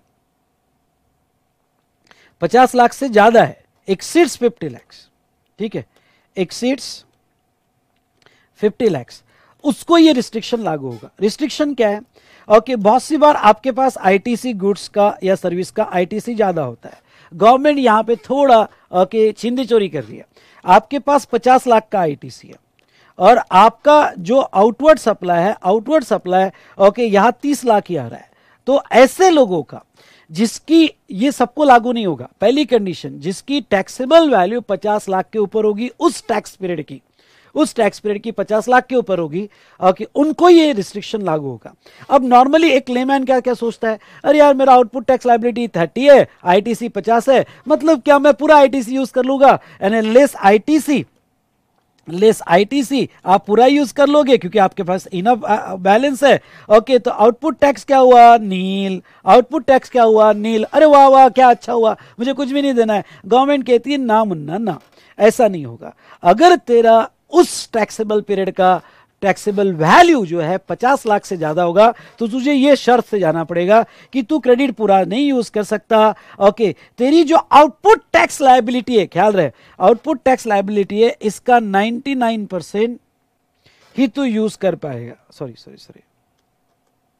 हाँ वर्डिंग देखो क्या है, वो कहते हैं कि 99% ऑफ सच लायबिलिटी, यानी तू 99% ऑफ सच लायबिलिटी यानी क्या इतना, तो तू यहां पे 27 लाख नहीं 29,70,000 29,70,000 ही यूज कर पाएगा, यानी इसका 99% यूज कर पाएगा। तुझे नेट टैक्स पेबल ओके 1% यानी 30,000 रुपए तुझे देना ही पड़ेगा। अरे सर मेरे पास तो एक्सेस क्रेडिट था, एक्सेस होगा लेकिन तुझे 30,000 देना पड़ेगा। मतलब तेरा बैलेंस जो यहाँ पे कितना रहना चाहिए, तूने 2970 यूज किया, मतलब 20,30,000 का बैलेंस रहेगा। ओके, यानी तुझे 1% तो मिनिमम देना ही पड़ेगा। ओके, 1% तो मिनिमम देना ही पड़ेगा। ये रूल 86B था। ओके, मैंने हो सकता है रेगुलर क्लास में आईटीसी चैप्टर में लिया हो या पेमेंट ऑफ टैक्स में लिया हो, वो मत देखना। ओके, आईटीसी चैप्टर में मिल जाएगा आपको या पेमेंट ऑफ टैक्स में मिल जाएगा आखिरी में। ओके, तो ये आपको 1% देना ही पड़ेगा। पर ख्याल रहे ये किसको लागू है, जिसका यहाँ पे टैक्सेबल वैल्यू उस मंथ का 50 लाख के ऊपर है। अगर कम वाला, सर मेरी कम होगी तो फिर तो आप पूरा यूज कर सकते हो, उसको लागू नहीं होगा। ओके, तो यहां और इसके कुछ एक्सेप्शन है, आप रेगुलर बुक्स में पढ़ लेना। अब मैं आपका ध्यान लाना चाहूंगा, वो कहते हैं value of taxable supply other than exempt और zero rate supply. Okay, in a month exceed 50 lakh, मतलब क्या, मेरा यहां पे वैल्यू हुई ओके, यहां पे 70 लैक्स। ओके, 70 लैक्स, तो वो क्या कहते हैं, अगर टोटल वैल्यू तुम्हारी 70 लैक्स है, इसमें से अगर आपका कोई एग्जम्प्ट होगा तो उसको लेस कर दो। तो अगर आपका एग्जम्प्ट होगा यहाँ पे 10 लाख, तो चलो ये 10 लाख रिमूव कर दो। उसके बाद में जीरो रेट सप्लाई होगा आपका 5 लाख। ओके, ये रिमूव कर दो। इसके बाद कितना बचा, इसके बाद तुम्हारा बचा यहाँ पे 55 लैक्स। तो 55 लैक्स एक्सीड 50 लाख, ये आपकी टैक्सेबल वैल्यू हुई, तो आपको ये शर्त लागू हो जाएगी। आपको 1% तो कम से कम ई कैश लेजर से देना पड़ेगा। दूसरा ले लो, आपका 55 लाख है। ओके, टोटल 55 लाख है, उसमें से 10 लाख एग्जम्प्ट है और 5 लाख जीरो रेटेड है। इवन दो टोटल 50 लाख के ऊपर जा रहा है, पर ये कम करने के बाद आपका कितना बचा, तो आपका यहां पे बचा 40 लाख। तो ये 40 लाख यानी 50 लाख से नीचे है, तो आपको ये 1% का शर्त लागू नहीं होगा, आप पूरा आईटीसी ले सकते हो। प्लस इसके कुछ एक्सेप्शंस है, वो आपने देख लेना है। चलो, यहां पे हमने ये पॉइंट देख लिया, समझ में आया आपके। चलो नेक्स्ट हम आप यहां पे आएंगे electronic liability register. Okay, electronic liability register, discharge of tax liability. Okay, अब देखो क्या होता है कि आपका लायबिलिटी रजिस्टर जितना भी आपका आउटपुट टैक्स होगा, वो आउटपुट टैक्स में से, ध्यान सुनना, वो आउटपुट टैक्स में से पहले क्रेडिट लेजर यूज करेगा और क्रेडिट लेजर होने के बाद कैश लेजर यूज करेगा। तो all liability shall be recorded and maintain in electronic liability register. ये आपका डिस्चार्ज कैसे होगा, ये इंपॉर्टेंट पॉइंट, कैसे आप टैक्स लायबिलिटी डिस्चार्ज करोगे। तो ये पोर्टल क्या काम करता है, सेल्फ असेस टैक्स और other dues related to return of previous tax period. जब भी आपने कैश लेजर में पैसा जमा किया या आपने क्रेडिट लेजर में पैसा आया, तो ये कॉमन पोर्टल आपकी पहले जो पुराने टैक्स पीरियड की लायबिलिटी है वो एडजस्ट करता है, करंट नहीं, पहले पुराना एडजस्ट कर लेता है। पुराना टैक्स पीरियड की लायबिलिटी एडजस्ट करने के बाद फिर जो आपने सेल्फ असेस टैक्स किया है, सेल्फ मतलब खुद असेस किया था पुराना जो ड्यू बाकी था, और अभी जो है वो करंट टैक्स पीरियड का एडजस्ट कर लेता है। पर ये दोनों भी आपने असेस करके बताया हुआ है। और उसके बाद थर्ड स्टेप में अगर कोई अदर पेमेंट या डिमांड होगी जो आपने असेस करके नहीं बताई, ऑफिसर ने डिमांड की है, पहले आपका सेल्फ असेस टैक्स पुराना एडजस्ट करेगा, फिर आपका करंट टैक्स पीरियड का एडजस्ट करेगा, और फिर कोई ऑफिसर की डिमांड ऑर्डर होगी तो फिर वो एडजस्ट करेगा। तो इलेक्ट्रॉनिक लायबिलिटी रजिस्टर में आपका कैश लेजर और क्रेडिट लेजर से पैसा लिया जाएगा और आपके टैक्स पेमेंट के लिए यूज किया जाएगा। ओके, उसके बाद में very important point, certain liability only to be discharge through cash ledger. मतलब क्या, कुछ लायबिलिटी के लिए जब इलेक्ट्रॉनिक लायबिलिटी रजिस्टर में पेमेंट होता है तो उसके लिए क्रेडिट लेजर यूज नहीं किया जाता है, ओनली कैश लेजर ही यूज किया जाता है। कौन कौन से, तो टीडीएस टीसीएस के पेमेंट हो गए, या रिवर्स चार्ज बेसिस वाले पेमेंट हो गए, क्योंकि मैंने बहुत बार पढ़ा है कि जब आप रिवर्स चार्ज की लायबिलिटी पे करते हो तो आप क्रेडिट लेजर यूज नहीं कर सकते हो। कंपोजिशन टैक्स होगा तो आप उसको क्रेडिट लेजर यूज नहीं कर सकते हो। और very very important, interest penalty fees होगा तो आप क्रेडिट लेजर यूज नहीं कर सकते हो। हम पहले ही देख चुके हैं कि आप क्रेडिट लेजर यूज नहीं कर सकते हो, इसके लिए कैश लेजर ही यूज होगा। और रिडक्शन इन पेनल्टी, मतलब आपका टैक्स अगर कम हुआ तो आपकी पेनल्टी भी की कम हो जाएगी, अगर कोई डिसीजन कोर्ट का डिसीजन वगैरह होगा तो। चलिए, तो इसमें हमने सारा डिस्कशन देख लिया पेमेंट ऑफ टैक्स पे। एक ही पेज में मैंने पूरा चैप्टर सारे प्रोविजंस कवर कर लिए। यहाँ पे मैं बस इतना ही कहूँगा कि ये और क्वेश्चन है, that's all, chapter is over. ITC हमने 3-4 पेजेस में खत्म कर दिया। ये देखो, मैं आपको इतना कंसाइज करके दे रहा हूँ कि यहाँ पे आप मुझे याद करोगे कि यस, डे बिफोर एग्जामिनेशन फटाफट आपने चार्ट देख लिए, कुछ इंपॉर्टेंट क्वेश्चंस देख लिए, ओके, कुछ इंपॉर्टेंट आरटीपी के क्वेश्चंस देख लिए, that's all, it's over. Okay, तो समझा क्या, आपको समझ में आया क्या? चलिए बेटा, तो ये जो टेबल है, अब टेबल में most important section 50 subsection 3, read with rule 88B। तो रीड विथ रूल 88B हमें ये डिटेल में डिस्कस करना है। तो इसके बाद का वीडियो मैंने अमेंडमेंट का वीडियो लगाया हुआ है, तो ये वीडियो आप जरूर देखिएगा। इस बार एग्जाम में आने के पूरे चांसेस है, आपको इसकी डिटेल्स जो है अमेंडमेंट नोट्स में मिल जाएगी। ठीक है, तो अमेंडमेंट नोट्स में आपको इसकी डिटेल्स मिल जाएगी। तो चलिए सेक्शन 53 हम यहाँ पे डिटेल में पढ़ते हैं। और एक बात बता दूं, अमेंडमेंट नोट्स में अगर यहाँ पे इंटरेस्ट रेट जो है 24% से कैलकुलेशन किया होगा तो आपने उतना करेक्शन कर लेना है। तो चलिए इसका वीडियो देखते हैं। इंपॉर्टेंट प्रोविजन रहेगी, interest on delay payment of tax. देखो भाई, आपने टैक्स कब देना चाहिए? अगर आप मंथली स्कीम में होगे और क्यूआरएमपी स्कीम में होगे। अगर आप मंथली स्कीम में होगे तो अगले महीने के 20 तारीख तक जब आपका जीएसटीआर 3 भी देना है, और क्यूआरएमपी स्कीम में होगे तो आपको टैक्स मंथली देना है और अगले महीने के 25 तारीख तक। ओके, यानी रिटर्न क्वार्टरली जाएगा पर पेमेंट मंथली जाएगा। अगर पहले दो, first month, okay, second month तो अगले महीने की 25 तारीख, और थर्ड मंथ तो थर्ड मंथ में जब आप जीएसटीआर 3 भी दे रहे हो, फिर वो हो सकता है 22 तारीख, हो सकता है 24 तारीख। ओके, तो जो आपकी जीएसटीआर 3B की डेट होगी वो डेट, तो यहाँ पे 20 तारीख अगले महीने की और यहाँ पे 25 या फिर थर्ड मंथ की लायबिलिटी जब आप जीएसटीआर 3B दे रहे हो तब आएगा, तो वो आपकी ड्यू डेट रहेगी। तो अगर आपने ड्यू डेट में पेमेंट नहीं किया, क्योंकि आपकी कैश लेजर की लायबिलिटी आ रही थी और आपने पेमेंट नहीं किया, तो 18% पर एनम से आपको इंटरेस्ट लगाया जाएगा। इसके प्रॉब्लम सॉल्व करके जरूर जाना। ओके, और 18% पर एनम कब से? तो next day will be started from the date following the due date of payment. जो भी आपकी ड्यू डेट होगी उसके नेक्स्ट डे से इंटरेस्ट होगा till the actual payment of tax, आपको इंटरेस्ट लगाया जाएगा। नेक्स्ट वेरी इंपॉर्टेंट, वो क्या?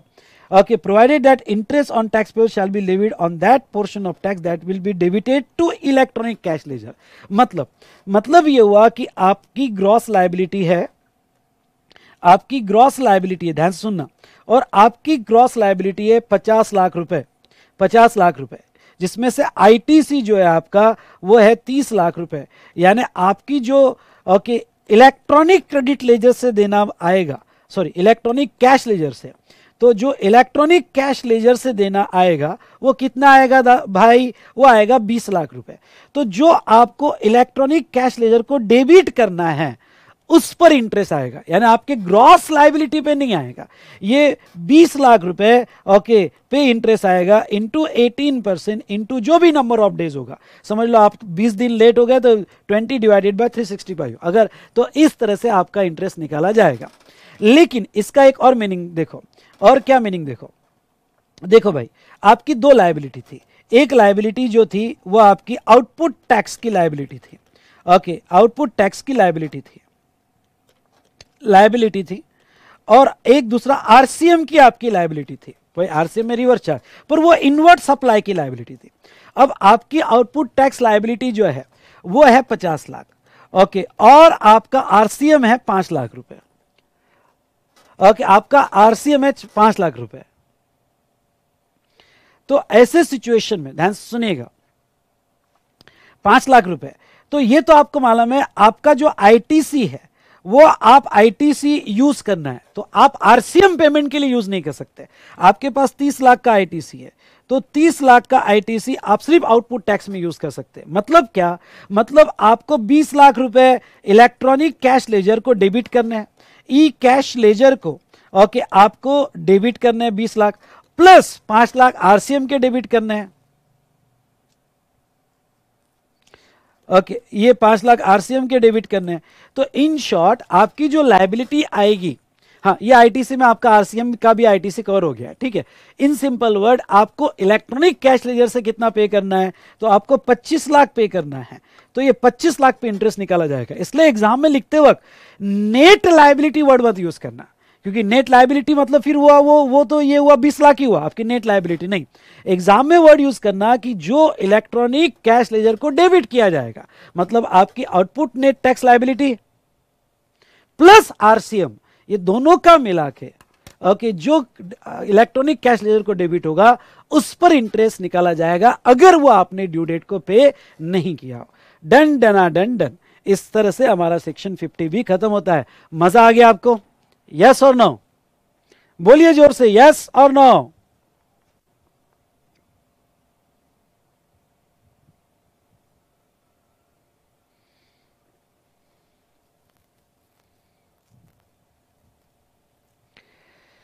तो चलो आज का रिवीजन यहीं खत्म करते हैं। नेक्स्ट सेशन कल होगा, पर कैसा बेटा साथ साथ में मैं चार्ट बना रहा हूं, चार्ट बनाने के लिए मैं घंटों बैठ रहा हूं, ठीक है।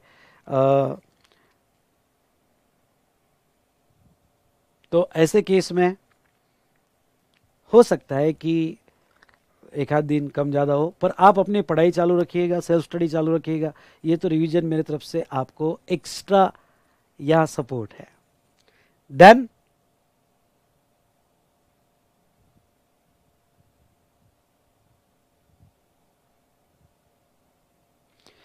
तो चलिए दोस्तों, मजा आया?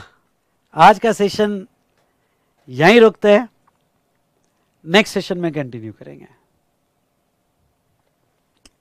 All the best. तो बेटा ये सेक्शन 51 ये जो है मैंने नीचे टेबल में आपको दिया है, जो अभी मैं एक्सप्लेन करने वाला हूं ये नीचे टेबल में आपको दिया है, सेक्शन 51 ओके यहां पे। तो ये सेक्शन 51 हम पढ़ेंगे, और ये जो टेबल में सेकंड वाला पार्ट है ये आपको नहीं पढ़ना है इंटर लेवल पे, ये आपने स्क्रैच कर दिया तो भी चलेगा सेकंड वाला पार्ट। और यस ओके थर्ड वाला पार्ट डिटेल में हमको पढ़ना है। तो चलिए ओके यहां पे देखते हैं सेक्शन 51 जो मैंने आपके चार्ट में टेबल में दिया हुआ है।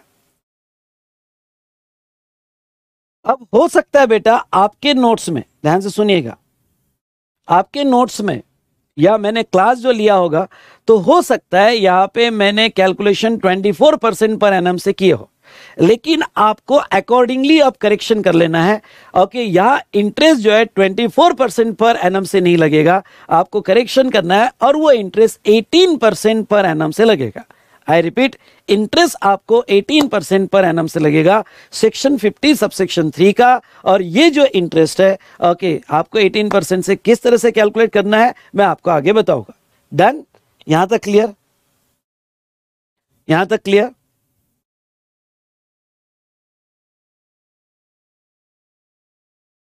चलो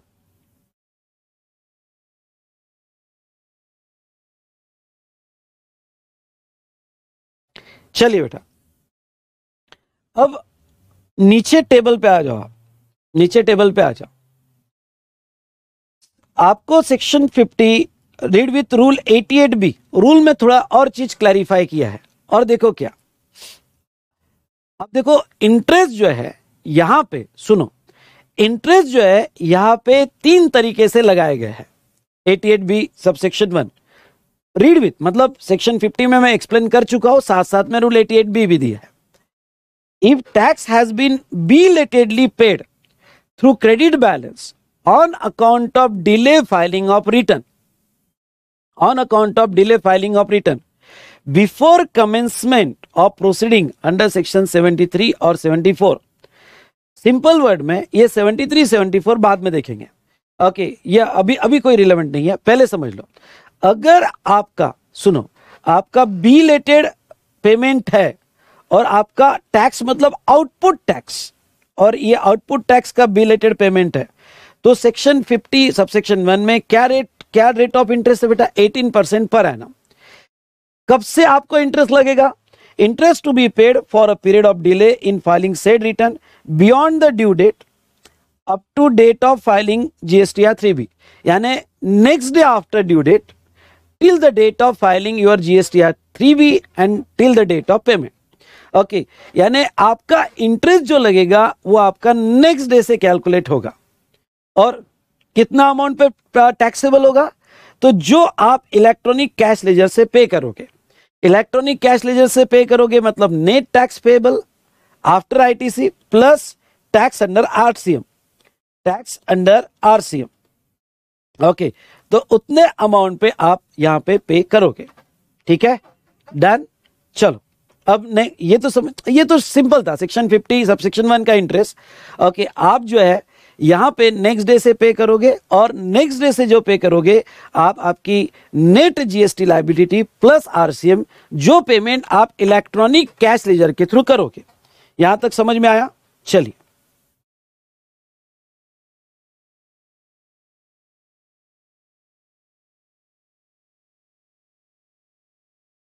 next 88B2, in all other cases where interest is payable on delay payment of tax under section 51, read with, okay, यहां पे read with section 77 and section 78, sorry section 70, यहां लिख दो, section 73 and section 74, the amount of tax which remains unpaid, okay, यहां पे देख लेना, the amount of tax which remains unpaid, यानी आपके ग्रॉस अमाउंट पे, आपके ग्रॉस अमाउंट पे इंटरेस्ट लगेगा, ग्रॉस अमाउंट पे इंटरेस्ट लगेगा। ओके, और वो 18% पर एनम से लगेगा और next day after due date. पर अगर आप CA इंटर में हो, ध्यान से सुनिएगा, अगर आप CA इंटर में हो तो आपको ये 73 74 पढ़ने की जरूरत नहीं है, मतलब 88B2 ये आप क्रॉस कर सकते हो। ओके, 88B2 आप क्रॉस कर दो, क्योंकि सेक्शन 73 74 आपके सिलेबस में नहीं है। अगर केस 73 74 का लगा होगा तो आपको इंटरेस्ट ग्रॉस अमाउंट पे लगेगा, तो ये आपको पढ़ने की जरूरत नहीं है। लेकिन अब देखिएगा, नेक्स्ट आप, ये जो टेबल का थर्ड पार्ट है ये बड़ा इंपॉर्टेंट है। और यहां पे ओके, यहां पे देखो, if interest is payable on ITC wrongly availed and utilise, ये आपको बहुत अच्छे से करके जाना है। If interest is payable on ITC wrongly availed and utilise, तो देखो, period from the date of which utilisation of such wrongly availed credit, okay, देखो वर्डिंग सा, period from the date of utilization of such wrongly availed ITC till the date of reversal of such credit or payment of tax in respect of such amount, okay, आपको interest देना है। और अगर आपने जितना wrongly availed and utilized किया उस पे आपको 18% पर एनम से देना है। हो सकता है आपके बुक पे मैंने पढ़ाया हो 24% पर एनम, पर 24 नहीं, क्या रेट से देना है आपको? 18%। यहां पे आप करेक्शन कर लो, और ये 18% पर एनम से आपको कैलकुलेट करना है।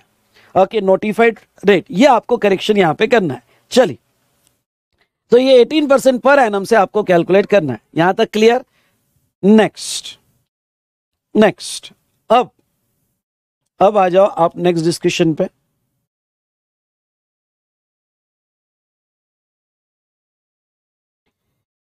ये जो एक्सप्लेनेशन है, ओके, ये एक्सप्लेनेशन देखिएगा, ठीक है। अब ये क्या कहता है, देखो, ITC wrongly availed shall be constituted to have been utilized when balance in e-credit ledger fall below the amount of ITC wrongly availed. Underline, fall below the amount of ITC wrongly availed, and the extent of such utilization of ITC shall be the amount by which balance in e-credit ledger fall below the amount of ITC wrongly availed. Sir underline के अलावा कुछ समझ में नहीं आया तो ठीक है ना, मैं पढ़ाने वाला हूं ना आपको। Next, date of utilisation of such ITC shall be taken to be as under.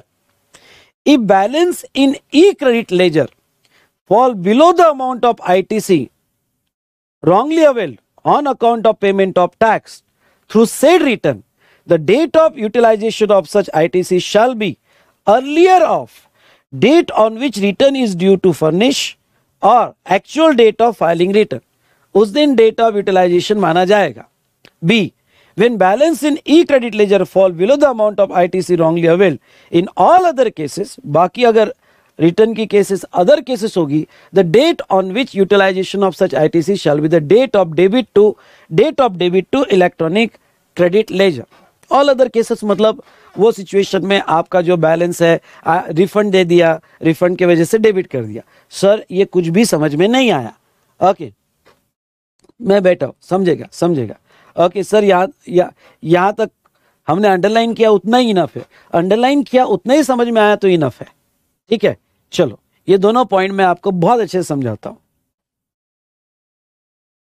अब आ जाओ, आपके नोट्स में मैंने एक प्रॉब्लम दिया हुआ है और ये प्रॉब्लम पे आ जाओ, ठीक है, ये प्रॉब्लम पे आ जाओ। ये प्रॉब्लम आपकी सारे प्रॉब्लम सॉल्व कर देगा, ठीक है। आ गए ये प्रॉब्लम पे, स्टेप बाय स्टेप अब मेरे साथ चल रहा है आपको, ठीक है।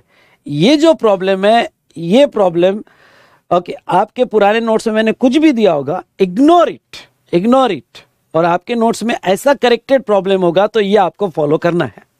एक बार मेरे साथ स्टेप बाय स्टेप देख लो, ओके, और ये जो है आपको फॉलो करना है। देखो, मंथ है अप्रैल, मई, जून, जुलाई, अगस्त, ठीक है। Opening balance in electronic credit laser, मेरा अप्रैल में ओपनिंग बैलेंस मेरे इलेक्ट्रॉनिक क्रेडिट लेजर का कुछ भी नहीं था, नील था, ठीक है, यहां तक समझ गया। ओपनिंग बैलेंस नील था। एलिजिबल आईटीसी मतलब मुझे अप्रैल महीने के जो भी मैंने परचेस किए होंगे, inputs, capital goods, input service, तो जिसको मैं एलिजिबल है मैं ले सकता हूं, ऐसे 7 लाख रुपए थे। और आईटीसी रॉन्गली अवेयर मतलब ऐसे कुछ जो ब्लॉक क्रेडिट में होंगे, सुनो, ऐसे कुछ जो ब्लॉक क्रेडिट में होंगे या एग्जाम में या कोई भी रीजन की वजह से मुझे आईटीसी नहीं मिलते हैं, आई रिपीट, कोई भी रीजन की वजह से मुझे आईटीसी नहीं मिलते, ऐसे मैंने गलती से 50,000 और क्लेम कर लिए, अवेल कर लिए। तो टोटल मैंने अप्रैल में जब मेरा जीएसटीआर 3B फाइल किया तो मैंने 7,50,000 का आईटीसी क्लेम कर लिया, ठीक है, 7,50,000 का आईटीसी क्लेम कर लिया। अब अप्रैल महीने का मेरा आउटपुट टैक्स जो आया वो 7 लाख रुपीज आया। सुनो, अप्रैल महीने का मेरा आउटपुट टैक्स कितना है? 7 लाख। तो मेरे पास आईटीसी क्लेम किया हुआ 7,50,000 और 7 लाख मेरा जो है आउटपुट टैक्स लायबिलिटी आया। मेरी रिटर्न की ड्यू डेट थी 20 मई और मैंने एक्चुअल रिटर्न भी 20 मई को फाइल किया। रिटर्न की ड्यू डेट भी 20 मई को है और एक्चुअल रिटर्न भी मैंने 20 मई को फाइल किया, ठीक है। अब एक एक मंथ लेते चलते हैं, ठीक है, और ये टेबल के नीचे का भी प्रोविजन पढ़ लेते हैं। Determine the date from when interest is applicable in above cases. Also calculate the amount of interest if wrongly availed and utilized. ITC is reverse in September return, मतलब ITC रिवर्स किया गया 20 अक्टूबर को। अगर wrongly कोई ITC लिया होगा तो 20 अक्टूबर को वो रिवर्स किया गया। Calculate the amount on which interest is payable under rule 88B, read with. Section 53, read with section 53। ठीक है, चलो अब मैं एक एक मंथ लेता हूं तो आपको समझ में आएगा। आंसर में अप्रैल में मेरा आउटपुट टैक्स लायबिलिटी 7 लाख था, मेरे पास क्रेडिट कितना था 7,50,000। तो आंसर में ओके मेरा जो क्लोजिंग बैलेंस है क्रेडिट का, अब देखो यहां बदल जाएगा, तो मेरे क्रेडिट 7,50,000 थे, आउटपुट टैक्स 7 लाख था, मेरे पास क्लोजिंग बैलेंस 50,000 था। मैंने रॉन्गली कितना अवेल किया था 50, और बैलेंस भी कितना है 50। मतलब ओके ये जो रॉन्गली अवेल किया हुआ आईटीसी ये शॉर्ट नहीं हुआ। एक बार मुंह घुमा के बोलो, ये रॉन्गली अवेल किया हुआ आईटीसी उतना का उतना पड़ा हुआ है, शॉर्ट नहीं हुआ। मतलब ये माना जाएगा कि अभी तक मैंने यूज नहीं किया, ये माना जाएगा कि अभी तक मैंने यूज नहीं किया, और अभी तक मैंने यूज नहीं किया तो ऐसे केस में ओके मुझे इंटरेस्ट तब लगेगा अगर मैं रॉन्गली अवेल्ड एंड यूटिलाइज करूं, रॉन्गली अवेल्ड एंड यूटिलाइज करूं। तो अगर यहां पे माना गया कि मैंने, क्योंकि मेरा 50,000 जो रॉन्गली अवेल्ड है अभी तक शॉर्ट नहीं है, उतना क्लोजिंग बैलेंस है, तो ऐसे केस में मैंने अभी तक यूज नहीं किया, तो क्या मुझे इंटरेस्ट लगेगा? तो मुझे अप्रैल में कोई भी इंटरेस्ट आईटीसी का नहीं लगेगा एट द रेट 18% पर एनम। यहां तक समझा होगा तो अप्रैल का ए टाइप करो, यहां तक समझा होगा तो अप्रैल का ए टाइप करो फटाफट। ठीक है, ओके डन। फिर आते हैं हम मई में, ओके फिर आते हैं हम मई में। अब ये जो है ये बैलेंस, ये देखो ये रॉन्गली अवेल्ड हुआ। बहुत सी बार तो ऐसा होता है कि मेरा अकाउंटेंट ने ले लिया और हमको 3-4 महीने बाद पता चलता है अरे यार इसका तो क्रेडिट मिलता नहीं था, तूने क्लेम कर लिया।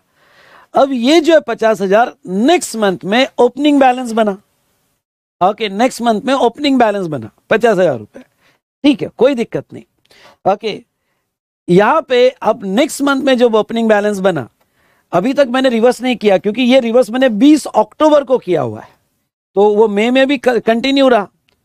मई के एलिजिबल आईटीसी थे मेरे 5 लाख के, समझे आप?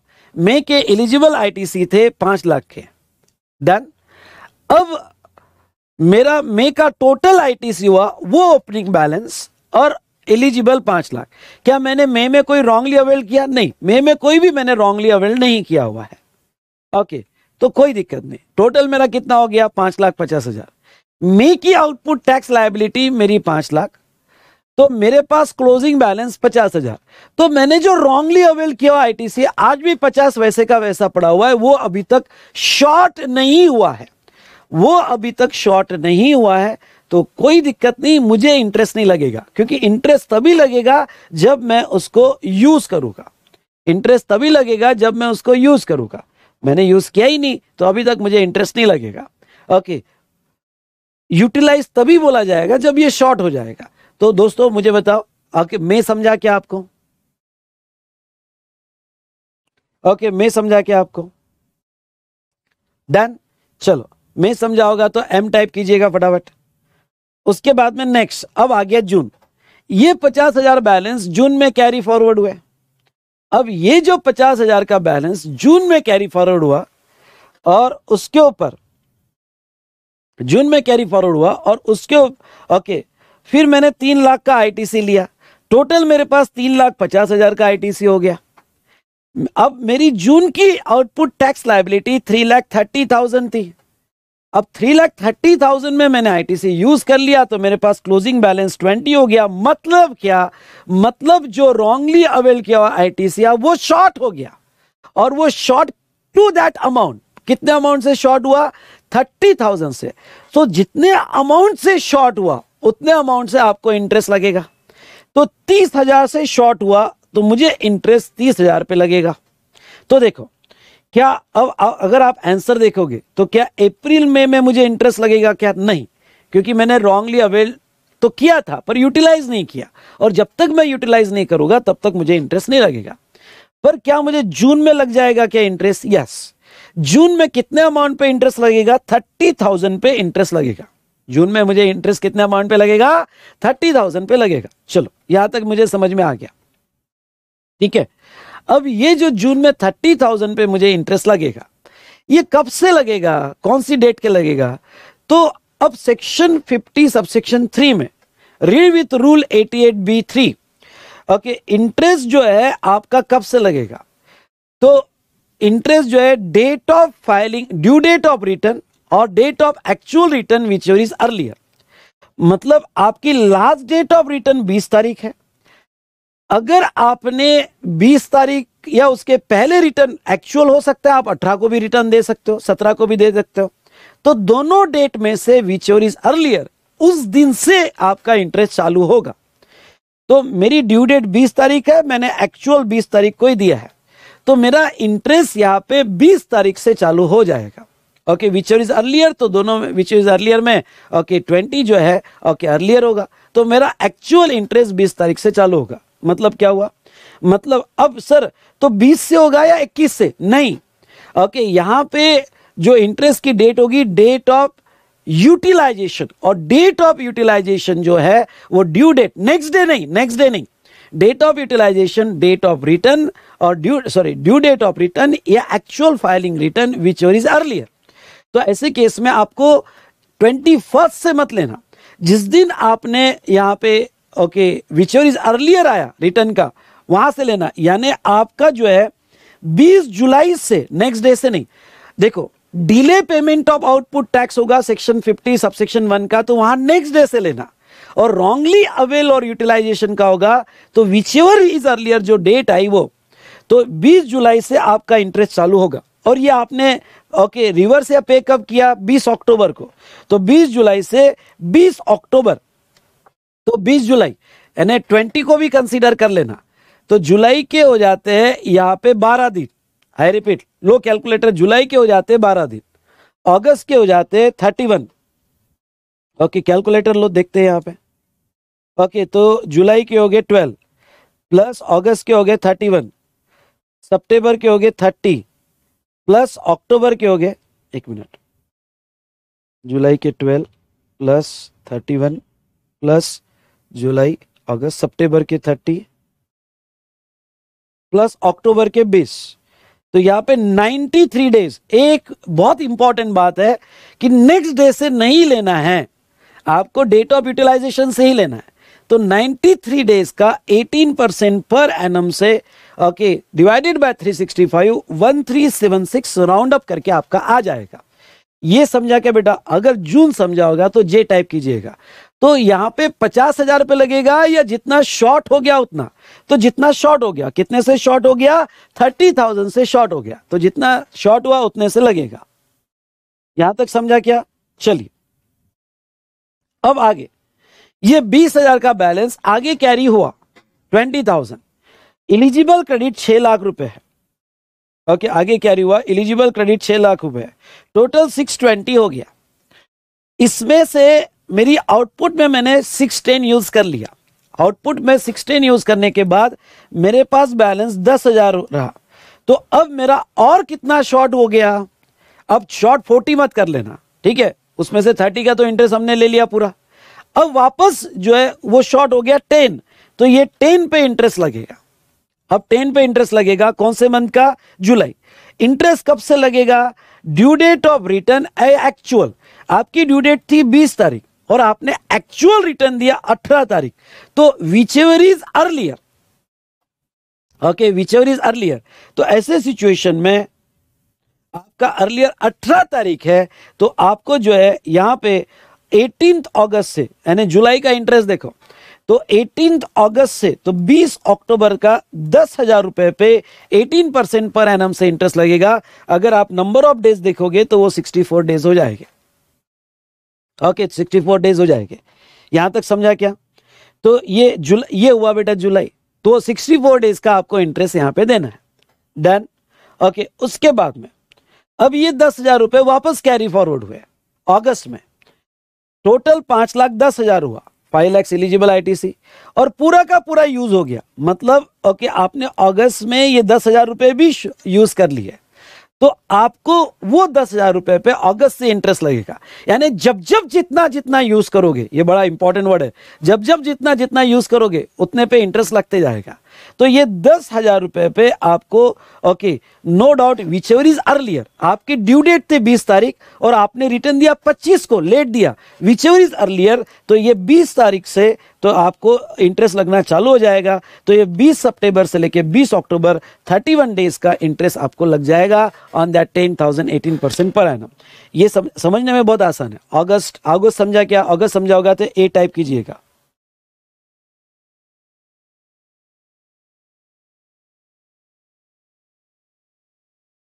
ओके, तो ये अब आपका एक सवाल आ सकता है कि सर हो सकता है कि आगे के मंथ में हमारे आईटीसी बढ़ गए, देखो यानी आपका अब 20 आया था, ओके, हो सकता है आपके आईटीसी बढ़ गए होगे तो फिर इंटरेस्ट नहीं आएगा क्योंकि सफिशिएंट बैलेंस है। यानी जब तक आपका यहां पे बैलेंस वो रॉन्गली जो 20,000 है, सुनो, ये जो रॉन्गली 20,000 है, देखो पहला आपने 30,000 यूज कर लिया, उसका इंटरेस्ट तो लगेगा क्योंकि वो यूज ट्रिगर हो गया। पर बाद में अगर आपके आईटीसी बढ़ जाते, समझ लो यहां एलिजिबल आईटीसी 6,50,000 है, तो ये 20 वैसे ही पड़े, अभी यूज नहीं किया तो इंटरेस्ट नहीं लगेगा।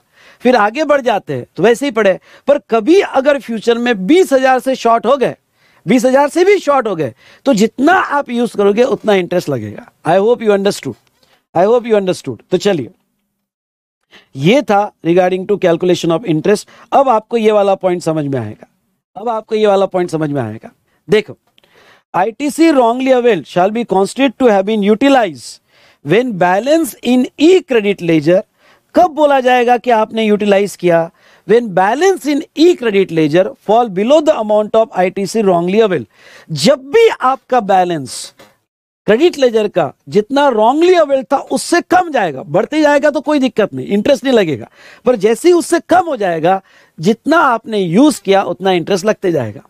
And to the extent of such utilisation of ITC, मतलब आपको टोटल 50 भी नहीं लगेगा, टू द एक्सटेंट जितना जितना आप यूज करोगे, आई रिपीट, जितना जितना आप यूज करोगे टू दैट एक्सटेंट उस मंथ का आपको अप्लीकेबल ओके इंटरेस्ट लगेगा। ये समझा क्या? ये समझा होगा तो वन टाइप करो, पहली बात तो ओके, अगर आपने रॉन्गली अवेल किया हुआ आईटीसी जो है उससे आपका बैलेंस शॉर्ट हुआ तो ही आपको इंटरेस्ट लगेगा। दूसरा जितना शॉर्ट होगा उतना ही लगेगा, ओके, उतना ही लगेगा। अच्छा, नेक्स्ट, डेट ऑफ यूटिलाइजेशन कब बोलना? ओके, कब बोलना कि आपने रॉन्गली यूटिलाइज किया? तो वो कहते हैं if balance in e-credit ledger fall below the amount of ITC wrongly availed on account of payment of tax through said return, the date of utilization of such ITC shall be earlier of due date or actual date of filing return which is earlier। अब समझ जाएगा आपको, अब समझ जाएगा। ये बेटा class का फायदा होता है, मतलब कभी कभी कुछ हमको सेल्फ स्टडी से इंसाइट नहीं मिलता है, लेकिन अब हर वर्ड आपको समझ में आ रहा है क्योंकि आपका इंटरेस्ट जिस दिन यूटिलाइज किया उस दिन से, नेक्स्ट डे से नहीं, जिस दिन यूटिलाइज किया उस दिन से लगेगा। कब कहा जाएगा कि आपने यूटिलाइज कब किया है? तो वो ड्यू डेट ऑफ रिटर्न और actual date of filing return whichever is earlier, ये समझा होगा। और बी जो है, when balance in e-credit ledger fall below the amount of ITC wrongly availed, in other cases, बहुत सी बार रॉन्गली रिफंड की debit हो जाती है, एंट्री वगैरह, तो जिस दिन डेबिट हुआ उस दिन, तो चलो ये इतना इंपॉर्टेंट नहीं है। पहला वाला ओके जो है हमारे डिस्कशन के लिए इंपॉर्टेंट है। ओके, तो ये आपको अगर क्लॉज ए समझा होगा तो ए बड़ा इंपॉर्टेंट है, ये आपने देख लिया। ए समझा होगा तो फटाफट क्लॉज ए टाइप करो, छोटा ए टाइप करो। तो इन दिस वे हमने यहाँ पे जो है ओके सेक्शन 50 सबसेक्शन 3 रूल 88 भी हमने यहां पे देखा। ठीक है दोस्तों, चलो